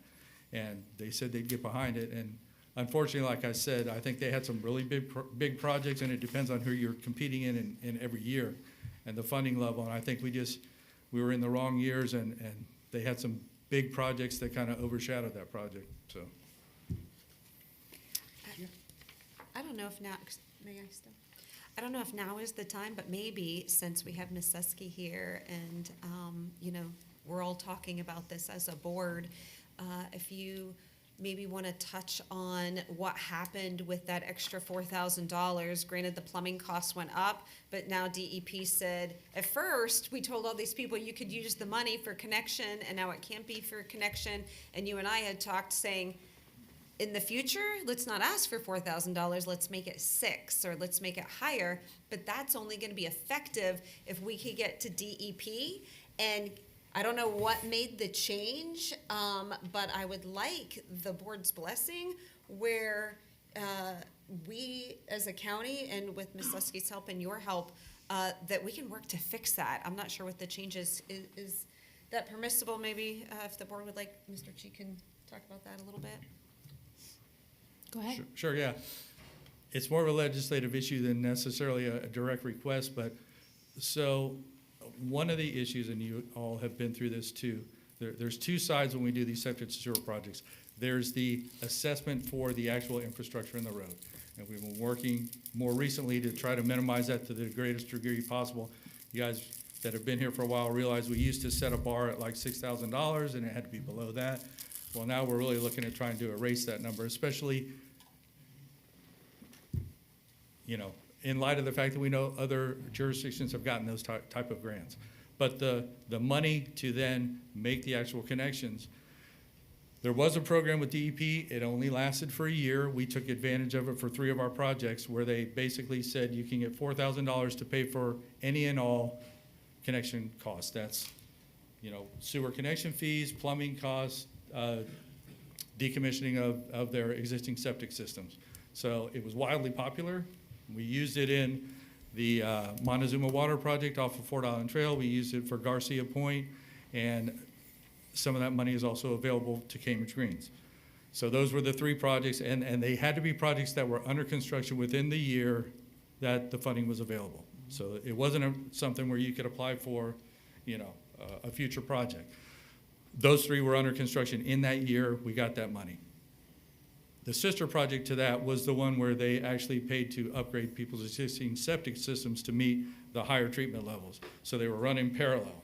And what they did was they basically continued the septic tank upgrade program, and they did away with the sewer connection program. What we've been able to do to some degree in future projects is to include some money in there for connections in the actual request. So when we ask for that money for the infrastructure, we're also asking for a portion of that money for the connection, and they'll allow some of that. But what we learned recently is they'll allow some of that, but they won't allow it to apply to the actual connection fees. You guys know that we have connection fees in the order of $2,800 for sewer. That pays for the incremental share of the wastewater plant capacity and the capacity in the existing system to get to the wastewater plant, so that we have those funds available when we need to expand those facilities. pretty much every utility has that across universally. It's a cost that obviously is prohibitive to folks. We do allow them to finance it, but it is one of those sticking points when we go to make the connection. It's like, well, I have to pay a plumber this much money, now I have to pay the county this much money. I will tell you, we don't have the ability to waive it. Our bond covenants require us to charge those. And to my knowledge, in the entire history of the county, they've never been waived for any project. So that is a cost that we have. Prior to this more recent decision that we've gotten from DEP, we were able to cover that out of those funds for interconnection. But now basically, that's a cost that there's not going to be a funding source to cover. And I will tell you, it was very popular in those areas where we were able to do that. I think most of the ones that I saw in Montezuma Waters, because we tracked what it was actually costing people when they submitted those applications to make the connections, the $4,000 was pretty much covering the full cost. There were a few that got plumbers that I've never heard of that had really high costs for some reason, but the majority of the people that connected out there were within the $4,000 number. So I agree with Commissioner Finnegan. I think just the escalation in costs for those type of plumbing, a higher number is more appropriate now, and when we make those requests, we're going to request a higher number. But we would like to see the legislature include connection fees and basically all of those ancillary costs to make the connection so that we could minimize the cost of the, the best project we ever do is when we don't have to have an assessment. We have money to help people get connected, and all they have to do is start paying a sewer bill. Amen. Anything else that we do, you guys have been at the, assessment hearings. People don't feel like it's their personal responsibility to take this, that it's a community-wide problem, and it is. Any area that we go into, though, most of you at one time or another have been to one of those, town hall meetings with the folks, and nobody ever says, we don't want to fix the springs, but everybody says, why are you in my neighborhood and why is it costing me any money? So, To the tune of $15,000 to $16,000 now we're looking per homeowner. That's why we're working so hard to get rid of those, the assessments, and then trying to, if we could all get on board, if we could fix the rest of it. It's one thing when you come in and everyone's like, I shouldn't have to pay for it, but it's like, well, you have to pay the plumber, it's $500. I mean, that, they can swallow that. When it's $15,000 out of pocket, that's, especially for Tough those sell. people down on Old Homosassa, that hurts. That really hurts. So Ken, with this project, there wouldn't be any local commitment because you're an enterprise fund. It would come and it's a user fee. Yeah, and we actually asked in this one for the entire cost of the infrastructure project, so there would be no assessment if that money came forward. There is not funds in this one. I don't believe, I'd have to ask Corey, but I'm pretty sure we did not put all those connection costs because a lot of that is commercial along through there. So it's a little harder to gauge what their connection costs would be. Well, I guess I've listened to everything that you've had to say, and I would ask for the board's indulgence in moving forward with this request at this time, because we may not get it, but I don't think it hurts to ask, and it's not anything that we're gonna have to we're not gonna have to fund it out of general fund. I do believe, this sits at the apex of Orange Avenue and the state's Highway 41 and economic development. There's things that are starting to happen down there in that area. People have come in and bought some parcels, and I think we're sitting at a time where we at least need to put this out there to say we're looking to get some centralized sewer in, help the school district with the package plant. Again, we may not get it, but I don't think it hurts to ask. And I think when we do the request, we can say, look, we've followed the process in asking for the grant funding and we've been turned down. And right now, it's not available because you're putting it all in South Florida. And I would like to move forward with it. I know it's a long shot, but I don't think it's going to hurt to ask. Madam Chair, Commissioner Barrick. I had one comment. People in the county have asked, how come all the sewer and septic is only in the one area? I think some people are gonna be very happy that there would be septic to sewer on the east side of the county, number one. Number two, if we start this project and we are interlocal agreement with Inverness for does their system have the capacity for more houses as the developments start to come into the Floral City area? Yeah, we've had preliminary discussions with the city already, and they do have excess capacity in their wastewater plant. They would like to take advantage of that, so selling us bulk sewer, I've gotten nothing but positive responses in that regard. Well, I'd be for this also.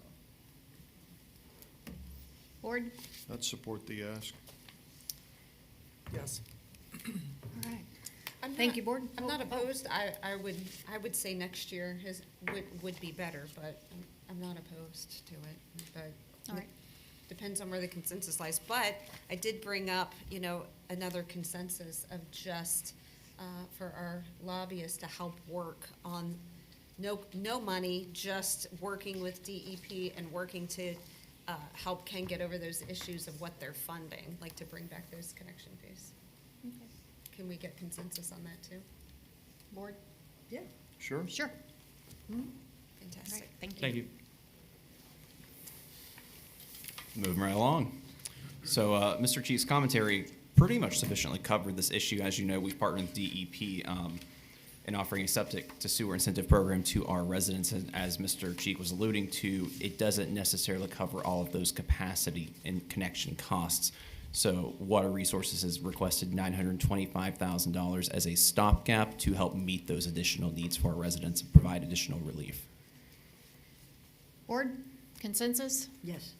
I'd say yes, but didn't he just say that he's made the ask through DEP?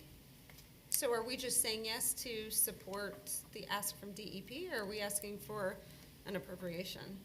This was submitted as an appropriation request. And, oftentimes you go through multiple avenues. You might apply for a grant for a project as well as an appropriation request really to cover your bases. So that's a common practice for local governments. Well, I have to say yes. I've been trying to do something to help with this problem. Board? Do you have a consensus? Yep. Yes. Yes. Fantastic. Actually, I just realized, there was a slide that got moved back to the beginning. Can't forget this one, the Halls River multi-use path. Of course, we've been successful in the legislature here a few sessions now, achieving funding for this. We've committed $1.2 million locally as a match for this project. We are right at the finish line for this project. We need another $2.5 million, it's estimated, to fully build out this project, and then we probably will not have to go back to the well again, according to just our best estimates at this time. So of course, again, last year we got $2.9 million in the session. We were lucky to get awarded that. Is the board wanting to go back again and receive the additional $2.5 million, or ask, I should say? Yes, we're on third base. Let's make it a home run. We gotta finish it. Commissioner Kennard? Yes, I'd absolutely support it, but the question you're gonna get is, where are we at in the process? We moved this, this project to DOT to design and take over. Where are they at with it? I know that question's gonna come to our lobbyist or any of us that go up there and ask, we've given you money for it, where are you at? Well, I know that they're still, and Mr. Eastman, if you want to correct me, please feel free to. I know FDOT is still in the design phase for this. They're still trying to finalize their plans there. This would be dollars allocated towards construction, but I think you're raising a really good point. The only thing I would bring to this board, and I'm certainly not trying to discourage this project by any means, if you look at the differential between what we have committed to this project and what the state of Florida has committed to this project, it's starting to grow. So I would just encourage you as a board, certainly great request to make. Maybe we can bring down that request a little bit by trying to identify additional funding here locally as well. Madam Chair? Commissioner Kennard? Again, I support the project. I don't know if I was one of the first ones, if not the first one, to bring it to the board back when Basil brought it to me and was very excited about making this project happen. But I don't know if this is the right year to go back to the legislature and say, thanks for the money you gave us last year. We're still planning. Can we have more money towards construction when we're not ready to construct yet? Madam Chair. So I don't know if it makes more sense to delay this ask until next year, when we can go to them and say, design is done, here's what we've got towards construction, here's what we've put in locally, this is what we need from the legislature to finish this thing. Commissioner Finnegan? The answer to that is yes. This is the year for the ask, because I have been working with certain legislature members on this. They're still in office. They understand the project. I think Ms. Susky has also worked hard. This wasn't an easy ask this year, and I think we did very, very well on this project. Yes, it is ongoing as the district commissioner.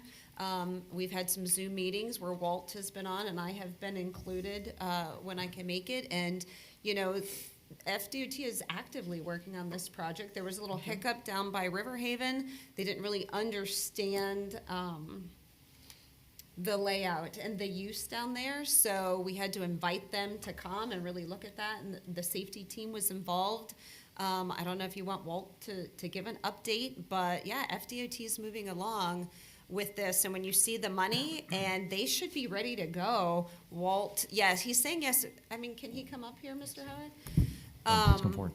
By the time I'm going back to the same people and working this, and I've been working it hard for years, every single year, there's been money allocated. Only 1 year, it was still they voted to give us money, but then the governor, remember, struck it out.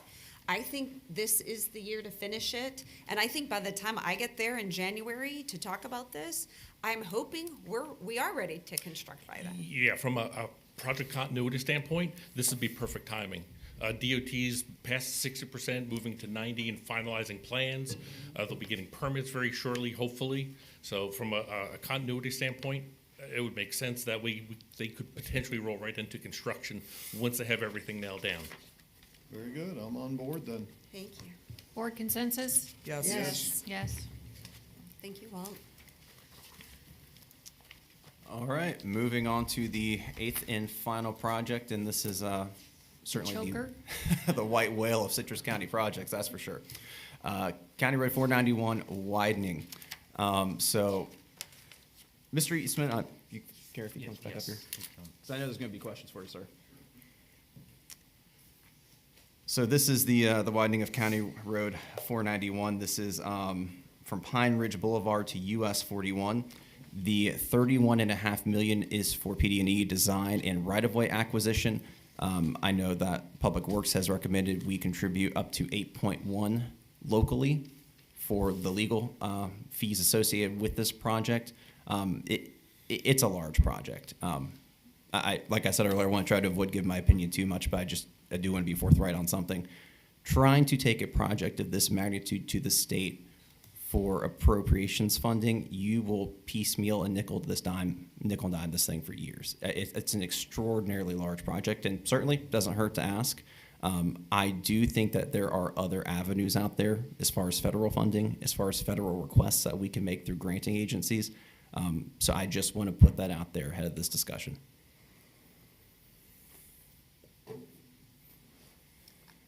Commissioner Kennard? Sure. I know you've got something Sure, on your I'll mind. drive this. I can feel the energy.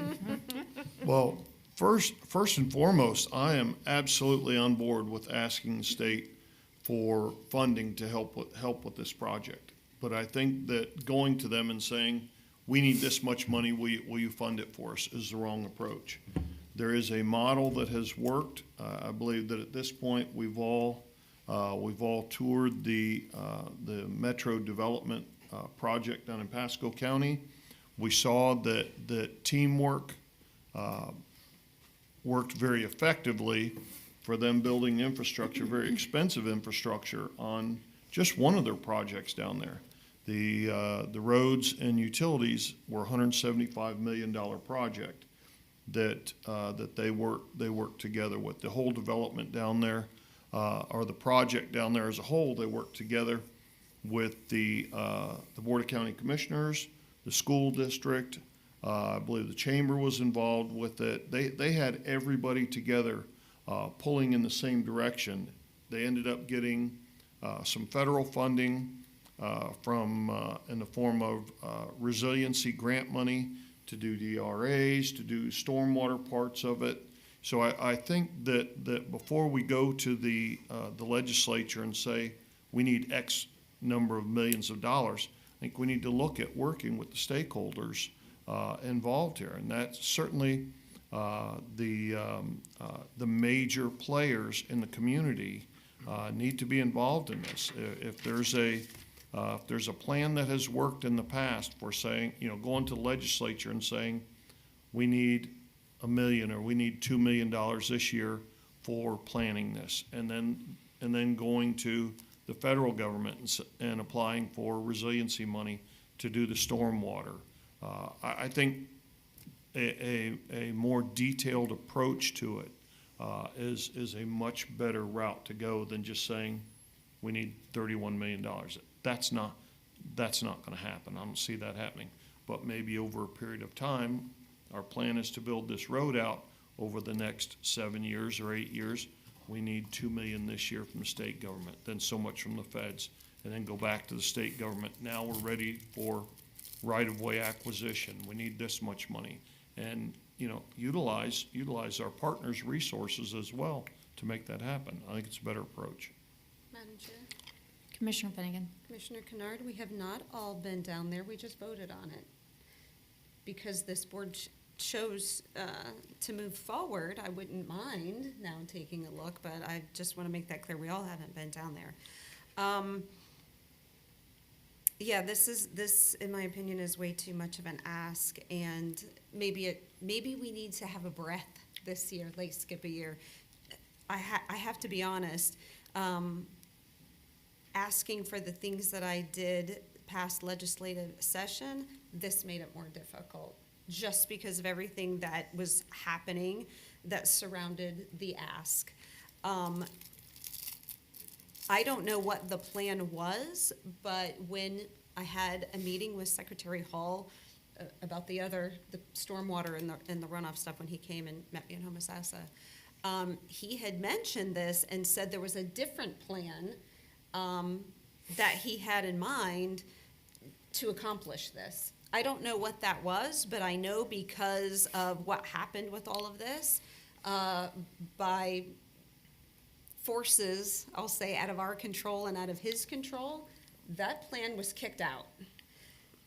If we could take a breath on that, I would like to see what that plan was, and if we could mend some fences in the future and maybe get that back into action through FDOT.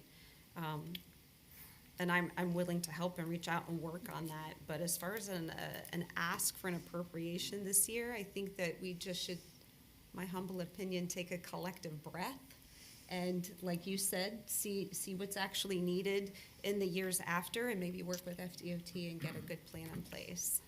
Well, the plan that was in play was to federalize the project from 41 to 200. They, FDOT is federalizing the bridge and that section of 200, and this was going to be the opportunity to federalize this section. When you federalize, they really don't like a lot of residential mixed into it, so that's why that section from 41 to 200 made sense. We only have probably a short window of 3 years if we're going to go that route because of the Trump administration. It kind of checks all the boxes. I think that there's an opportunity to go back to the well and get them back involved and look at federalizing this portion. And I think Commissioner Kennard brought up a very good point in one of the meetings in talking about if you look at intersections, you can do some intersection improvements that also help keep traffic flowing. So if we just look at 491 and 41 intersection and do some improvements there, if nothing else in the short term, that could potentially help keep traffic flowing. It's not going to help because they are going to build the bridge and 200 for 6 lanes. It will be 4-laned initially, but it will be built for 6 lanes.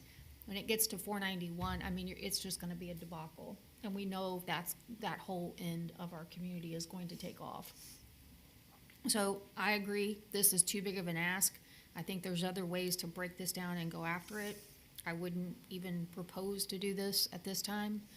I think everybody has some great suggestions. This is probably too big of a conversation to have here today, other than to take a consensus that we pull it from the list.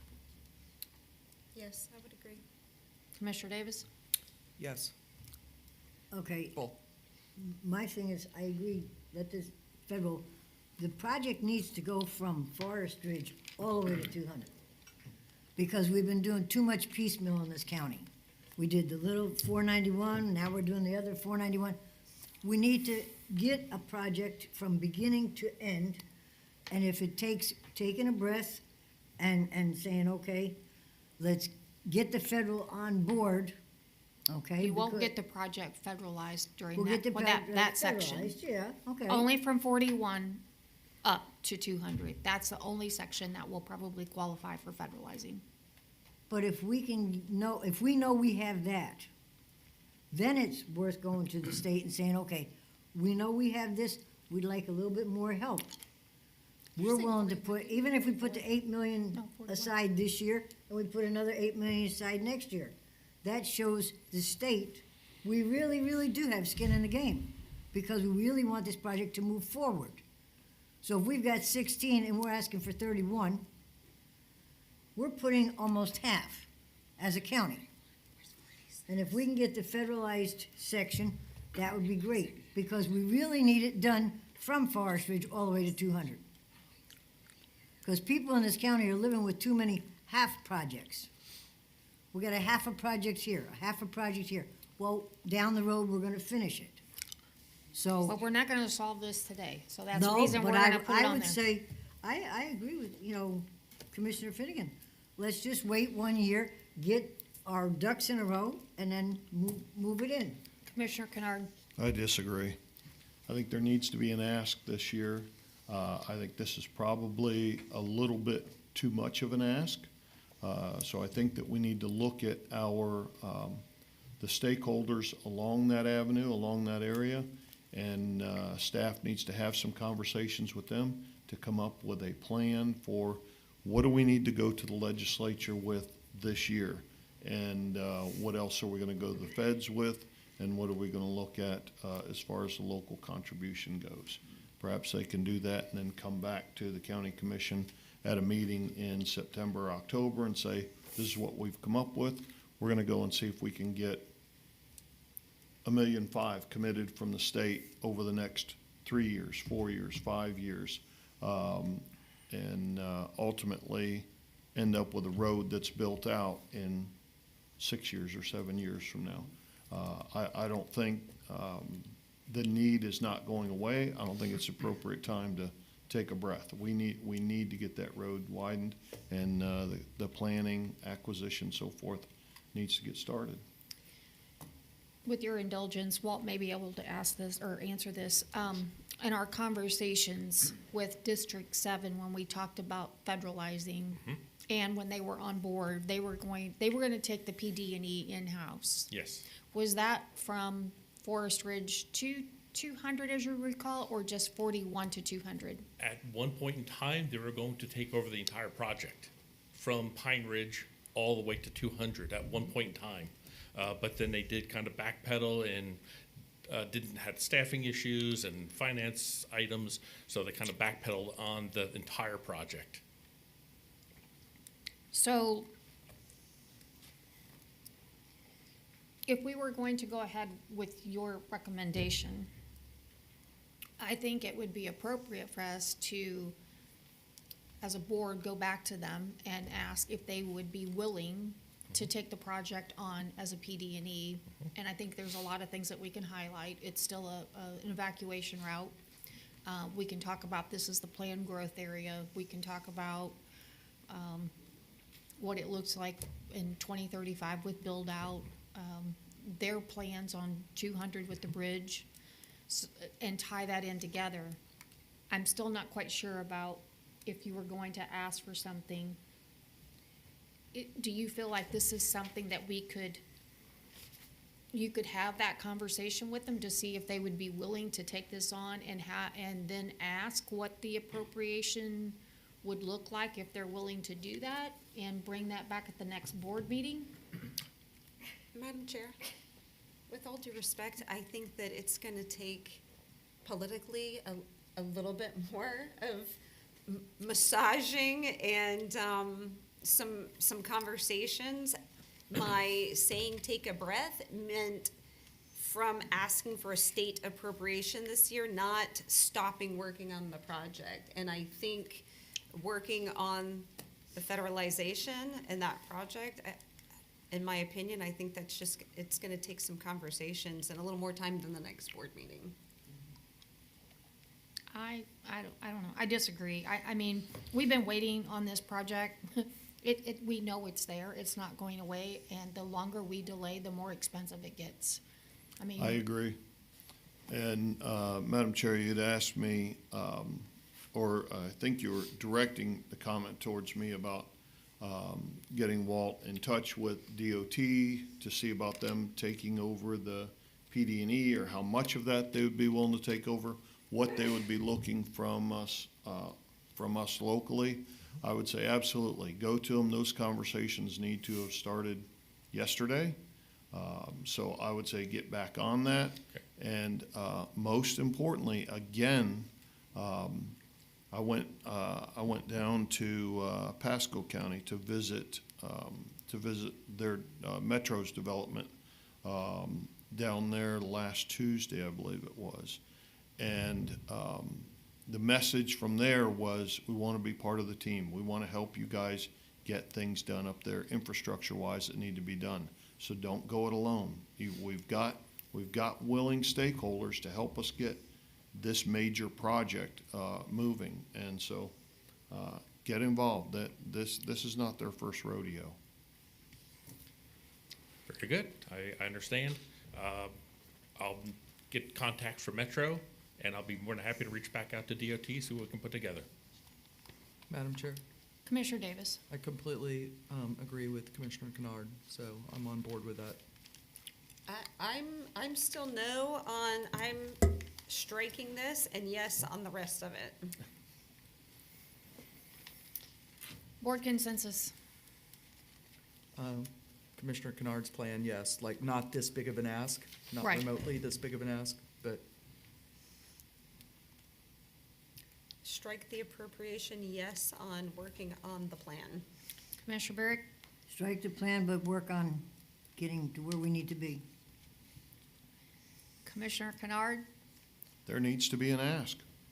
We need to get those conversations going right now.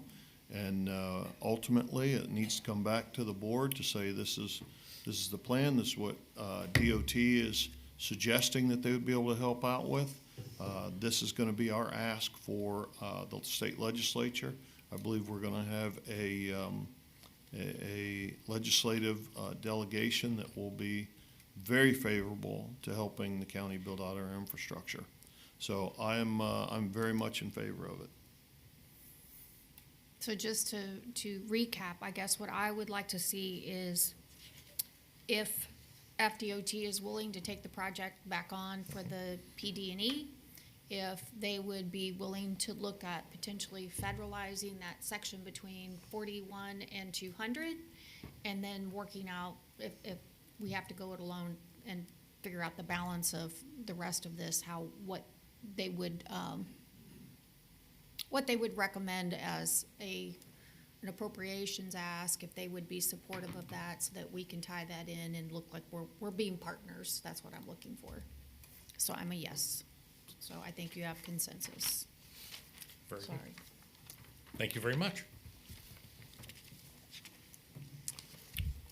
All right, so before we move on to the next section, any other comments or questions related to the appropriations request? I think we've narrowed down the list, which is great. We certainly want to go into Tallahassee with not too broad of a request.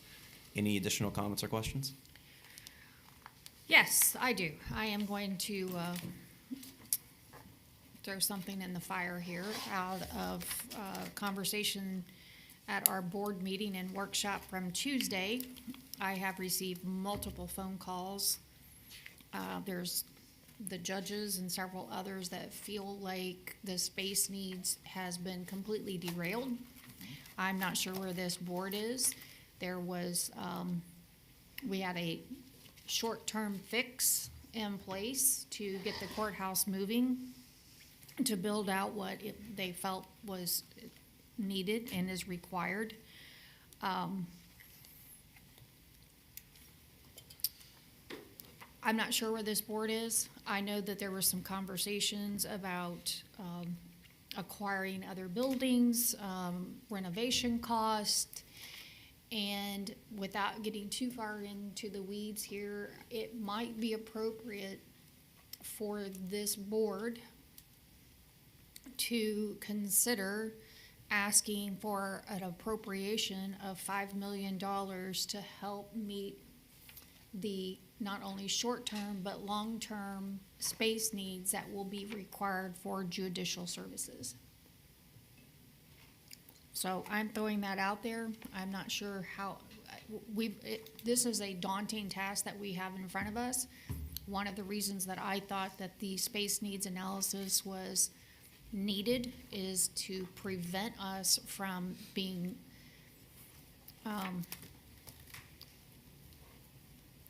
of having so many different facilities.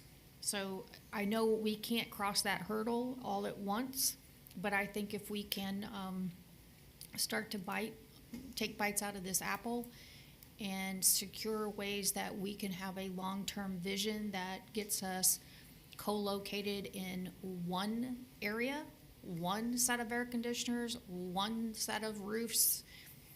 We stop all the grounds maintenance and we have a facility long-term that can house people. But I know that at this point, we've got to get the judges. We've made a promise. We've said that we would do it publicly, and we've got to keep moving forward.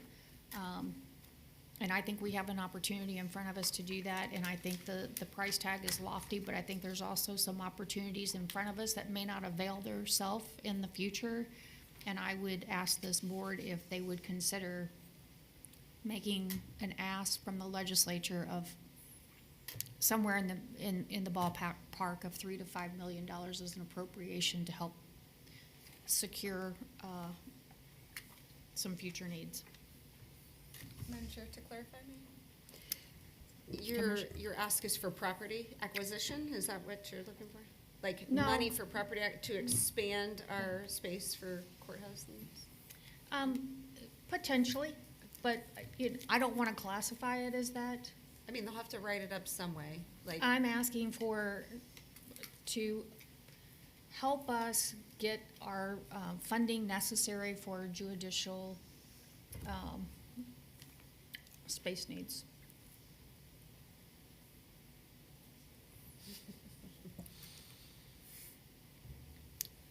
Madam Chair? I'm very cautious about how I am wording this for a particular reason. All right. Well, first of all, I will tell you, I don't think that the space needs discussion. We definitely went a lot different direction maybe with our conversation, but I don't think that it's off track. My understanding is we're going to hear more about it the next meeting, about what was potentially on the table, and I look forward to that conversation. Now, as far as requesting money from the legislature, I don't know that right now, I mean, we're going to be able to revisit it again, so it's not a no at this point. But if I'm sitting in that chair of either the House or the Senate, I'm going, what's my money buying? You know, to Commissioner Finnegan's point, for what? So I think we've got to get to a point, this board needs to get to a point where we've got some definite direction on what we're doing with our space needs. And then at our meeting in September, October, we can always add to our list and say, we need X number of dollars because we're purchasing real estate, or we're going to build this out, or we're going to plan for this larger courthouse expansion, or whatever it might be. But right now, I don't think we can ask them and say, you know, just a vague we need this money for our space Well, needs. I'm not, I don't want it to be vague, but I'm trying to be vague in this conversation because for some of the exact same reasons why you haven't wanted to negotiate in public. Yeah, understood. So I guess I'm forewarning you that I think this is an appropriate ask. It's something that we need to do. There was a comment said to me recently, and I'm gonna repeat it because I thought it was very appropriate. It's, we keep counting pennies and eating bologna sandwiches. And these costs are getting away from us because we're not doing long-term thinking. We haven't planned for road capacity, we haven't planned for space needs, we're being deficient in how we are planning. We haven't planned how we're gonna diversify our portfolio.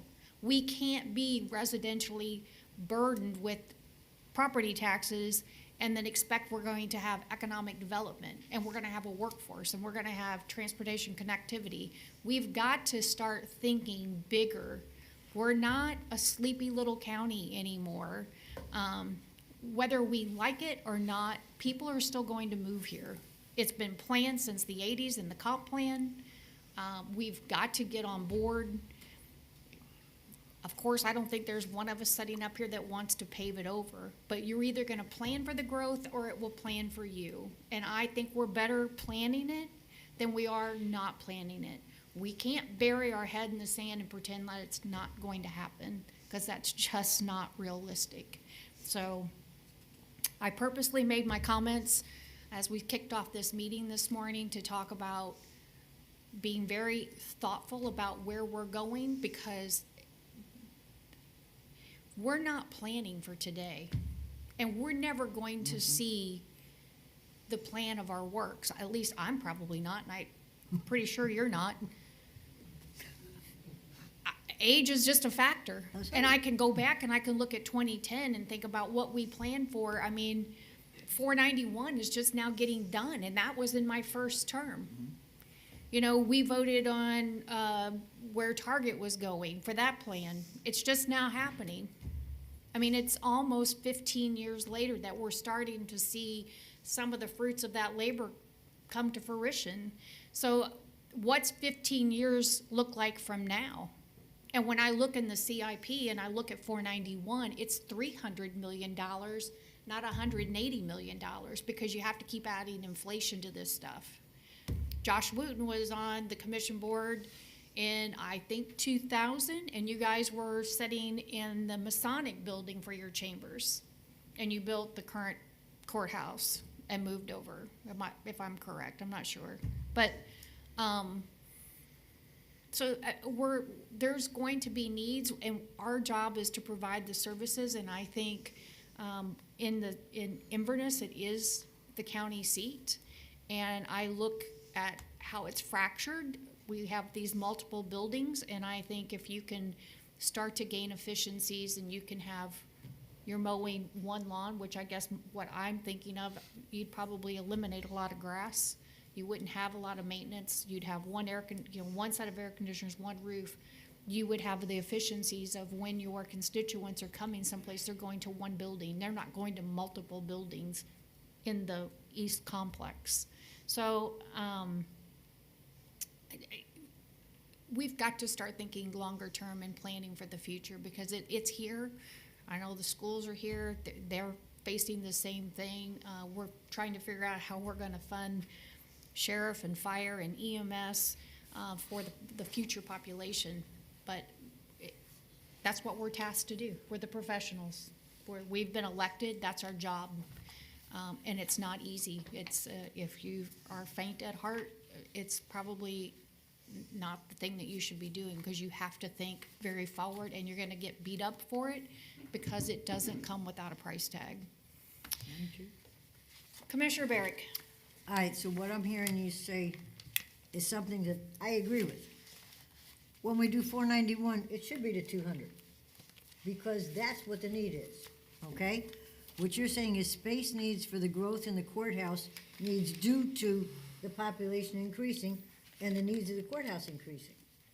So a $5 million appropriations ask, to me, is a good idea, okay? We talked about the complex for the fire and the sheriff and the school. And that's a wonderful thing. We're gonna bring it all hopefully together. We're gonna get the plan done the right way and bring it all together.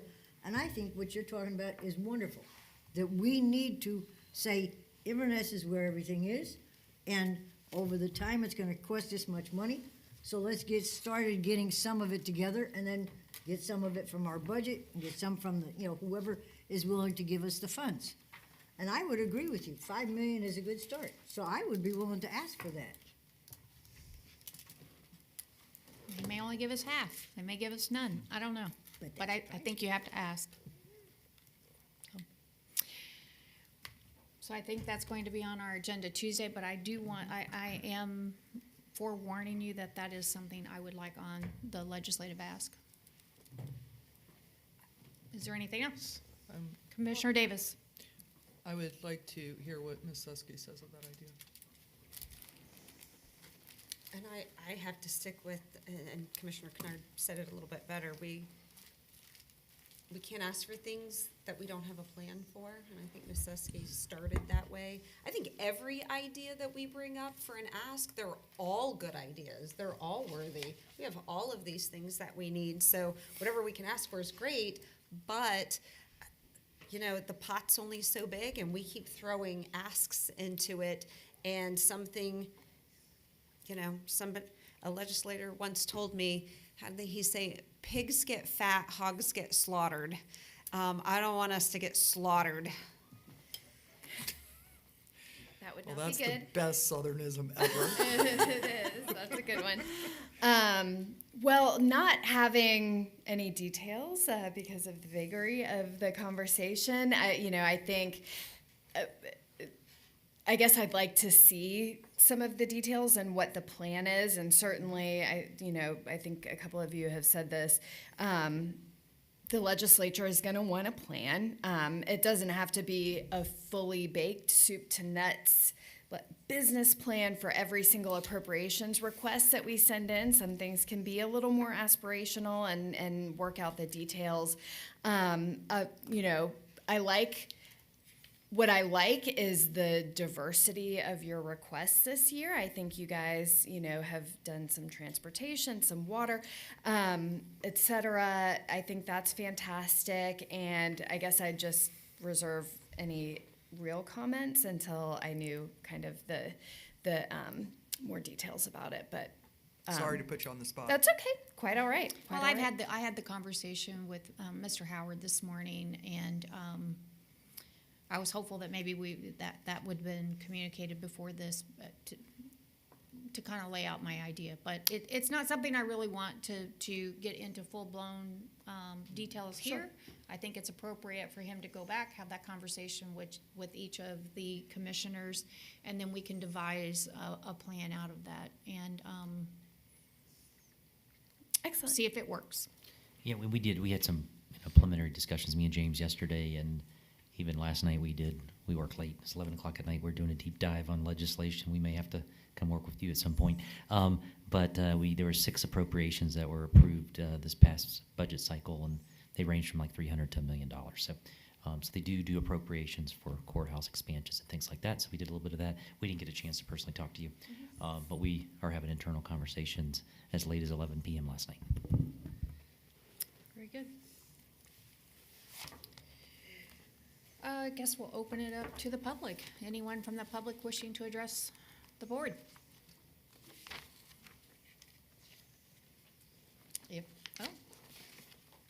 Josh Wooten, President and CEO of the Citrus County Chamber of Commerce. This has been an outstanding discussion, and so happy that you're doing this so the public can weigh in.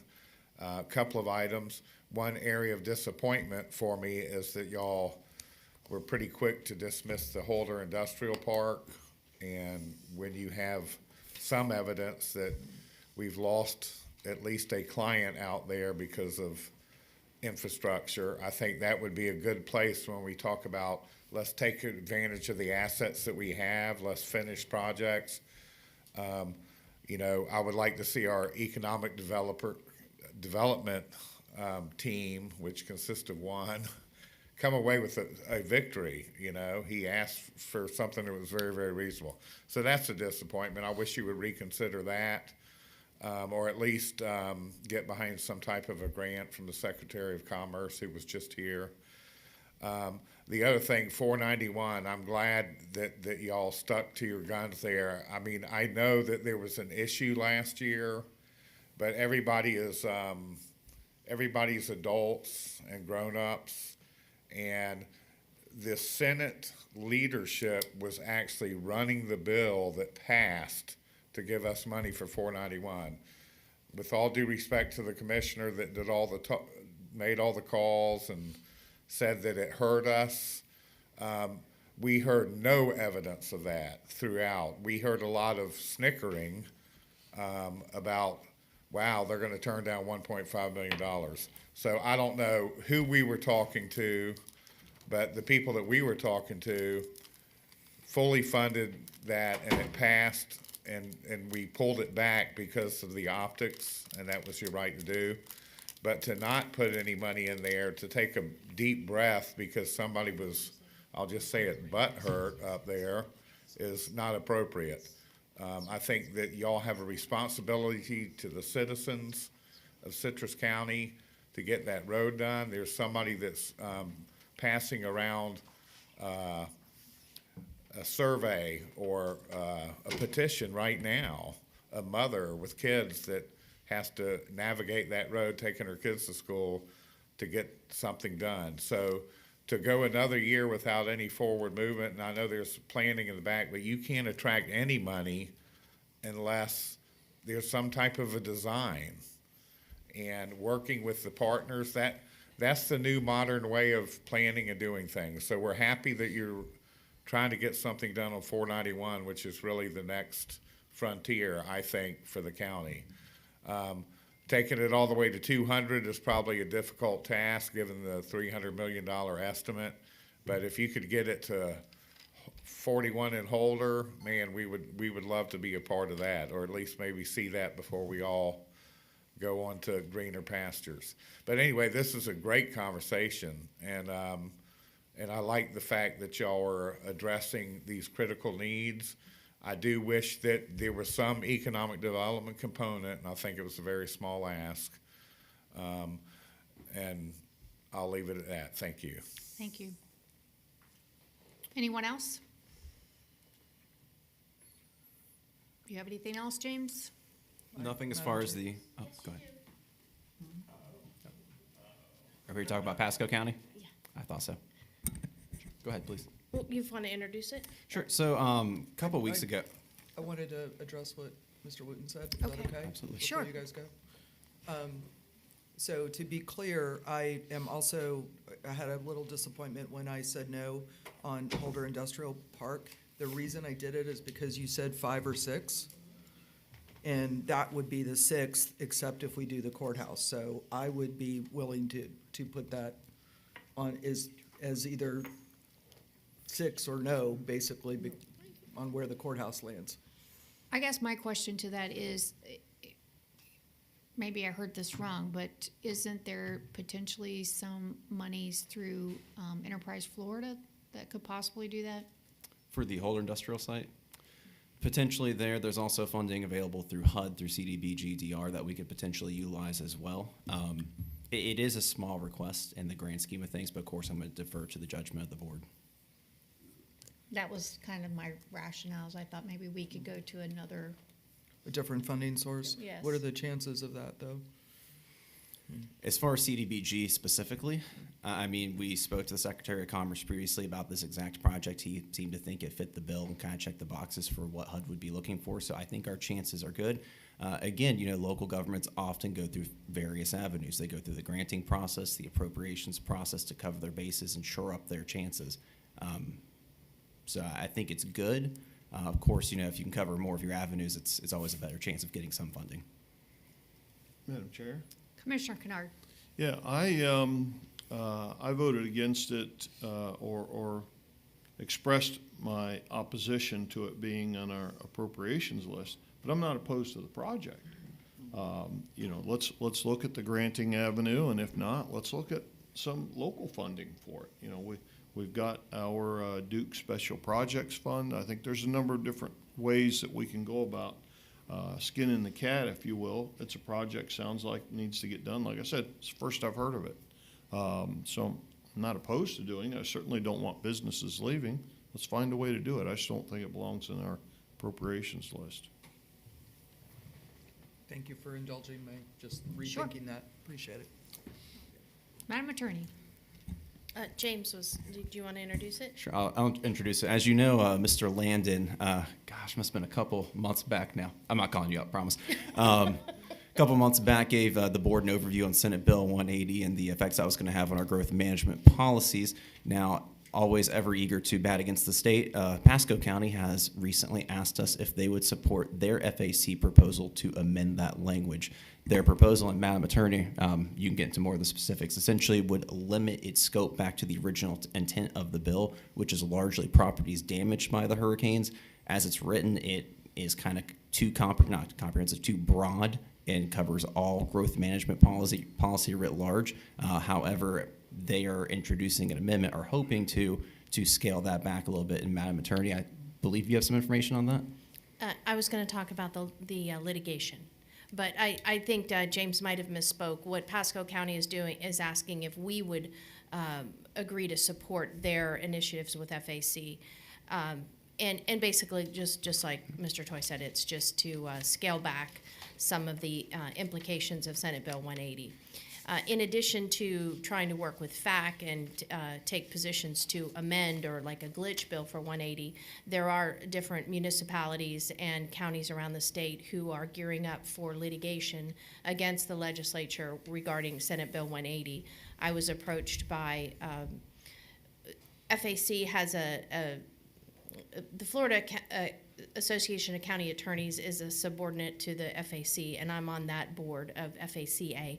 And through the board, we were requested to seek any support for joining the legislation against Senate Bill 180. And I got an email about it. I spoke with the chair about it, and we thought it might be a good topic for today to see if there's any interest in that. And if there is, then we can bring it forward on a future agenda for Citrus County to join the litigation against the legislature relating to Senate Bill 180. Madam Chair? Commissioner Kennard.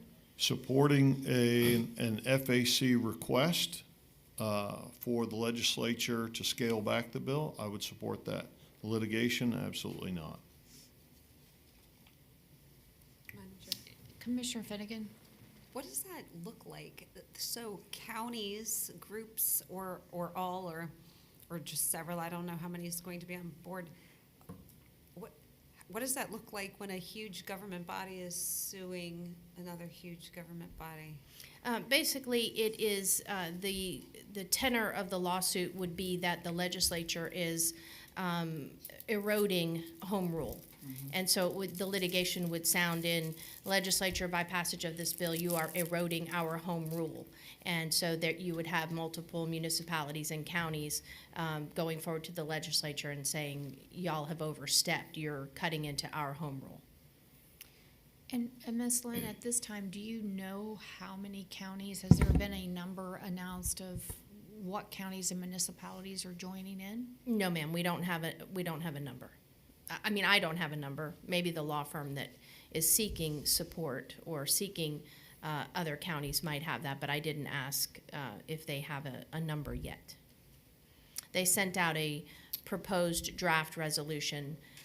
If you wanted to join them, you would pass this resolution, but that's as far as I've gotten with them so far. Commissioner Finnegan.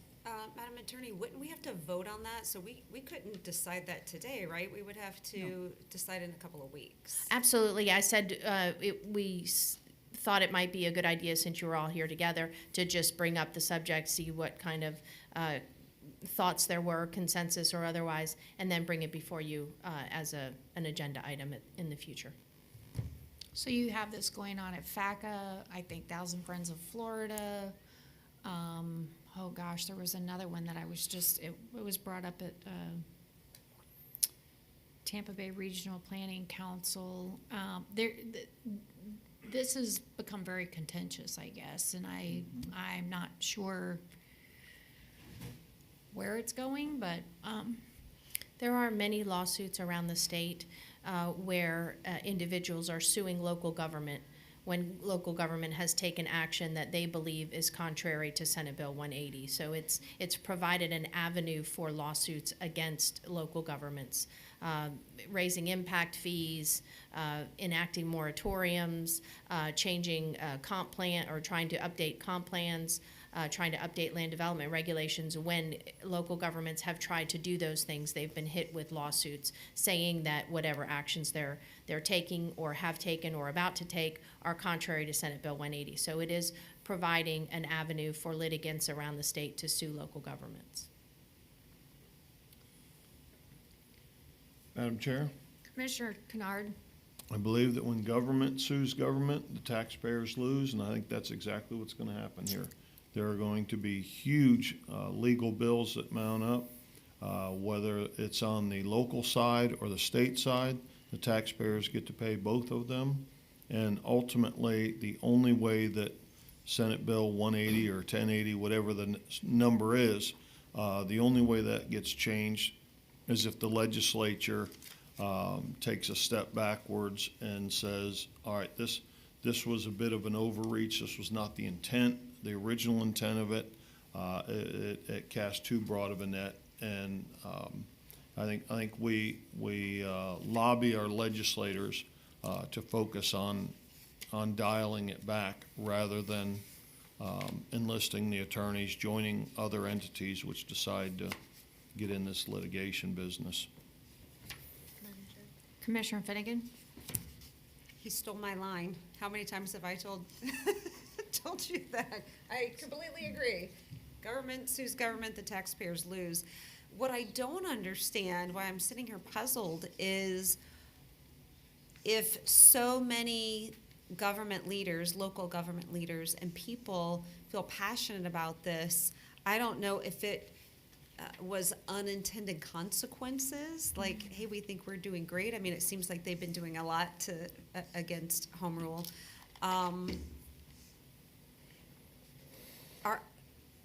Has any senator or House reps picked this up and realized what a huge deal it is, and people are actually talking lawsuit, that they wouldn't already be trying to file bills on their own to correct this instead of going down this whole pathway of litigation?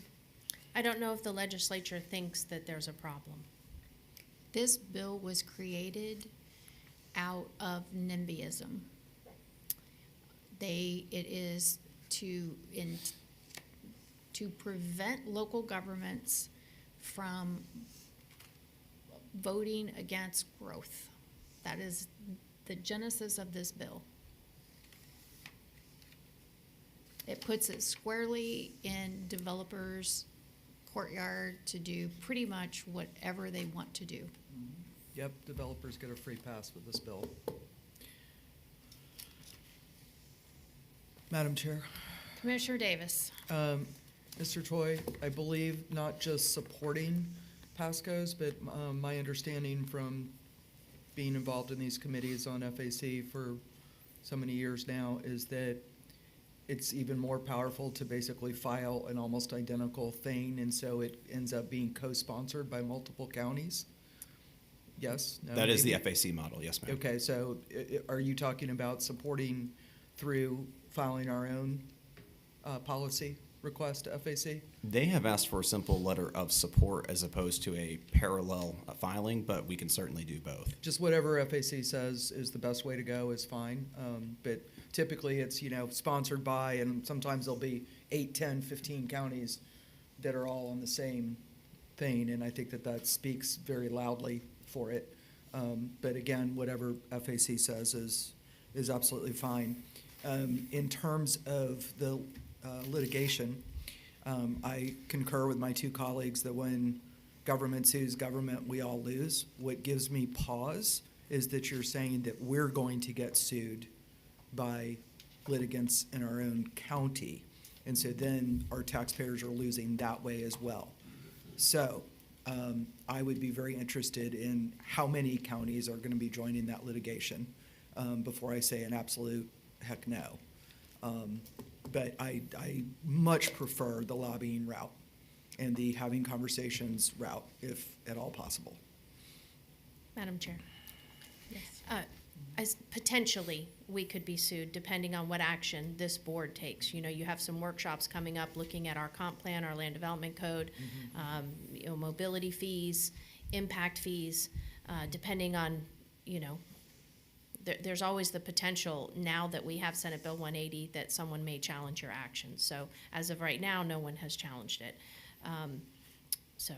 I will, if you like, we can, I can get information and email it to each of you as to how many counties have already joined and who they are, sure. Because, you know, it's really hard to go to the legislature and ask for appropriations and then turn around and join litigation too. There is that. I'm just so deeply disturbed by that entire track. I find this bill, Abhorrent?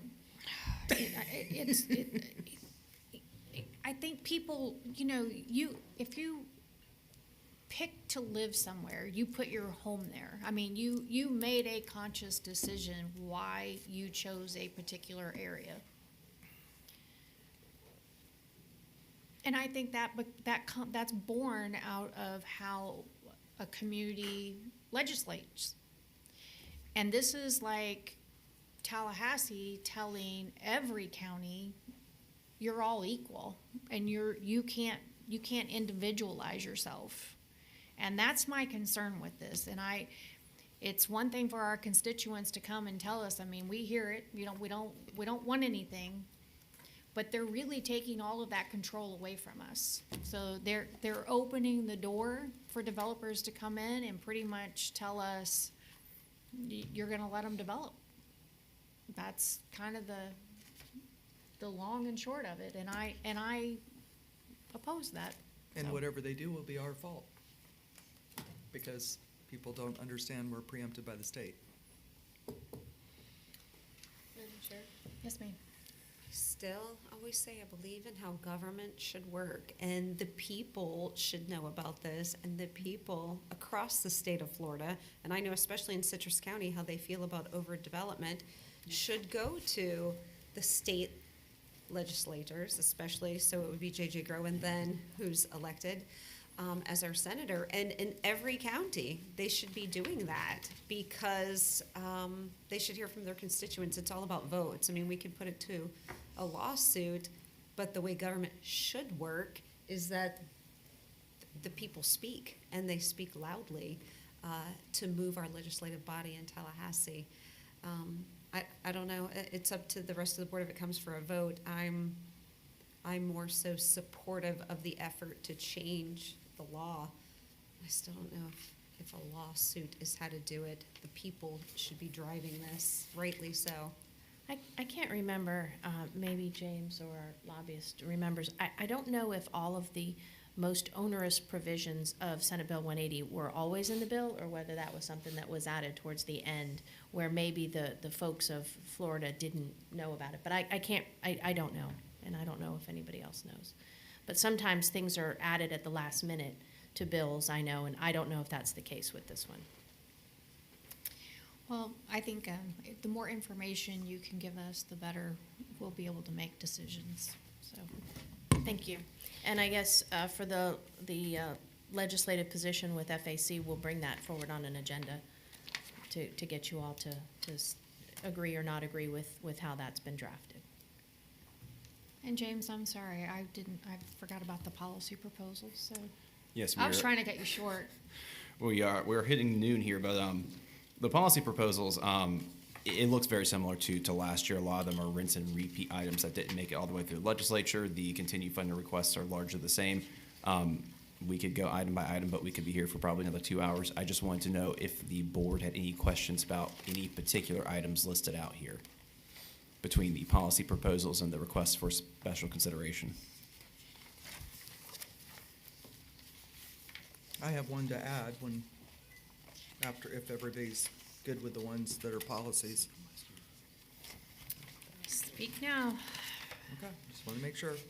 So we've heard a whole lot about the degradation of the lower Withlacoochee from Dan Hilliard and so forth, and I ended up on an email thread with Dan and Helen Chalala. I don't know how to pronounce her last name. But essentially, in 2004, SWIFMA did a study to figure out why the river had a big degradation period then, and it said absolutely that restoring the flow to the Withlacoochee would help everything all the way up to Rainbow Springs, all the way down to the Gulf. It's gotten really bad there. There's, they're not catching fish anymore. They're getting rashes when they swim. There's algae blooms, et cetera. And SWIFMUD laid out 3 options to restore the flow. And in all the brilliant decision-making, they decided on the 4th option, which was to do nothing. And that river is really degrading. And so I would like this board to consider doing that as a policy request, that the state take action on restoring the flow. And they have the report from 2004, what the 3 options are. I have them pulled up if you want to hear what they are, but. Yeah, tell us. Want to hear? Sure. Madam Chair? Very long email. She's not finished. Let's see. I mean, I didn't, Alternative 1 suggested removing the rock dam, constructing an operable structure in the barge canal, and replacing the US 19 bridge over the Withlacoochee River. Alternative 2 suggested replacing the rock dam with an operable structure, construct an operable structure, and lock in the barge canal. Alternative 3 suggested reconstructing the bypass and spillway. Alternative 4 suggested doing nothing, which is what they did.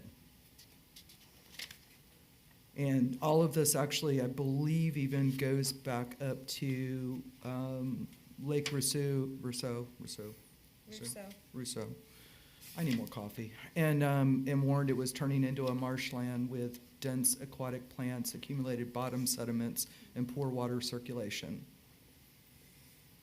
So I'm really,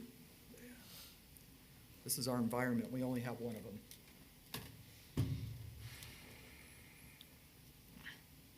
I'm not familiar with this, so does anybody else have any knowledge on this issue?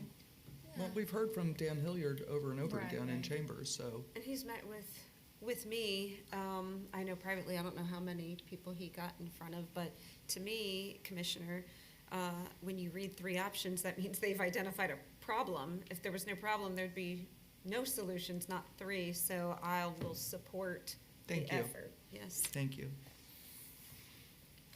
I think we had an item, in fact, I know we had an item on our agenda recently to support a grant application that group was moving forward to identify solutions to the flooding issues up there, and I think it had to do as well with restoring the flow to the lower Withlacoochee.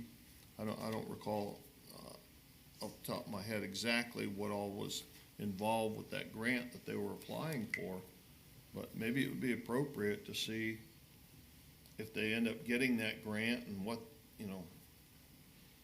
that grant what the study ultimately tells them or tells everybody needs to be done up there. I don't know where these solutions came from. Those solutions came from SWIFMUD in 2004. And to be clear, this also could be a joint policy request from all 3 affected counties, so Levy, Citrus, and Marion. And they also, it's not only quality of life, property values will go way up if that river gets clean. Sure, and flow sure, going will. again. So it benefits all 3 counties hugely if the state would take that problem seriously. And, this is just restoring the flow will go a tremendous distance to helping the whole thing. Yeah, I'd support it. So, I'll support it. thank you. Yeah, I would support that. Got another one to add? We'll do it. Commissioner Barry?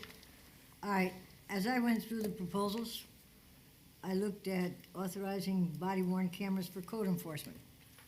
Code enforcement is under buildings. That's an enterprise. I can't support that. that if they want body cameras, then they can pay for it out of their own budget, okay? And I'm just moving right Sure, go along, ahead. because I want you to hear, I went through these very carefully, and then people can add comments. Okay, FRS Special Risk Classification for code enforcement. If they want to pay for that extra in their insurances, it's also an enterprise account. And that's fine with me, but that should not be upon us. Okay, records exemption. As of January 1st, 2025, bill number 119.071, parentheses 4, parentheses D, 2.Z. Already approved that. I was going to mention that. So the thing is, that one I would like taken out, as opposed to transportation concurrency. It was not my idea to take transportation concurrency out of what we had. A different board took it out. Now it's gonna be our job to try and get it back in. We tried last year, and the state said, no way. If you wanna try one more time, feel free, as long as it's not costing us any money. You know, it was a bad thing to remove it, but yes, it does have to come back. And those are my comments. I appreciate the feedback, Commissioner. As far as the first two items, we weren't looking to make any kind of funding request or put any kind of burden on Citrus County in particular. It was just opening up the options for those 4 counties statewide. They're These are options. FAC policies. These are FAC policies, but the thing is, those, for us, we shouldn't be worried about those because that is an enterprise. Okay, that should not be anything going anywhere because it is an enterprise for our county. I don't know the other counties, if theirs are all enterprise, and if they're all enterprise, then it should be a moot point because it is not in our budget or purview. Commissioner. Code people are not allowed to go on the property. That's a law. They can get permission, or they can have a policeman go with a warrant, but they can't go on it. Now, we do have other devices nowadays that are available to the code enforcement, such as little drones to take pictures, okay? And if they want to go with the drone, that's good. Or they get complaints from citizens who actually take pictures and send them in, because I send a lot of pictures in. I send a lot of stuff into code compliance.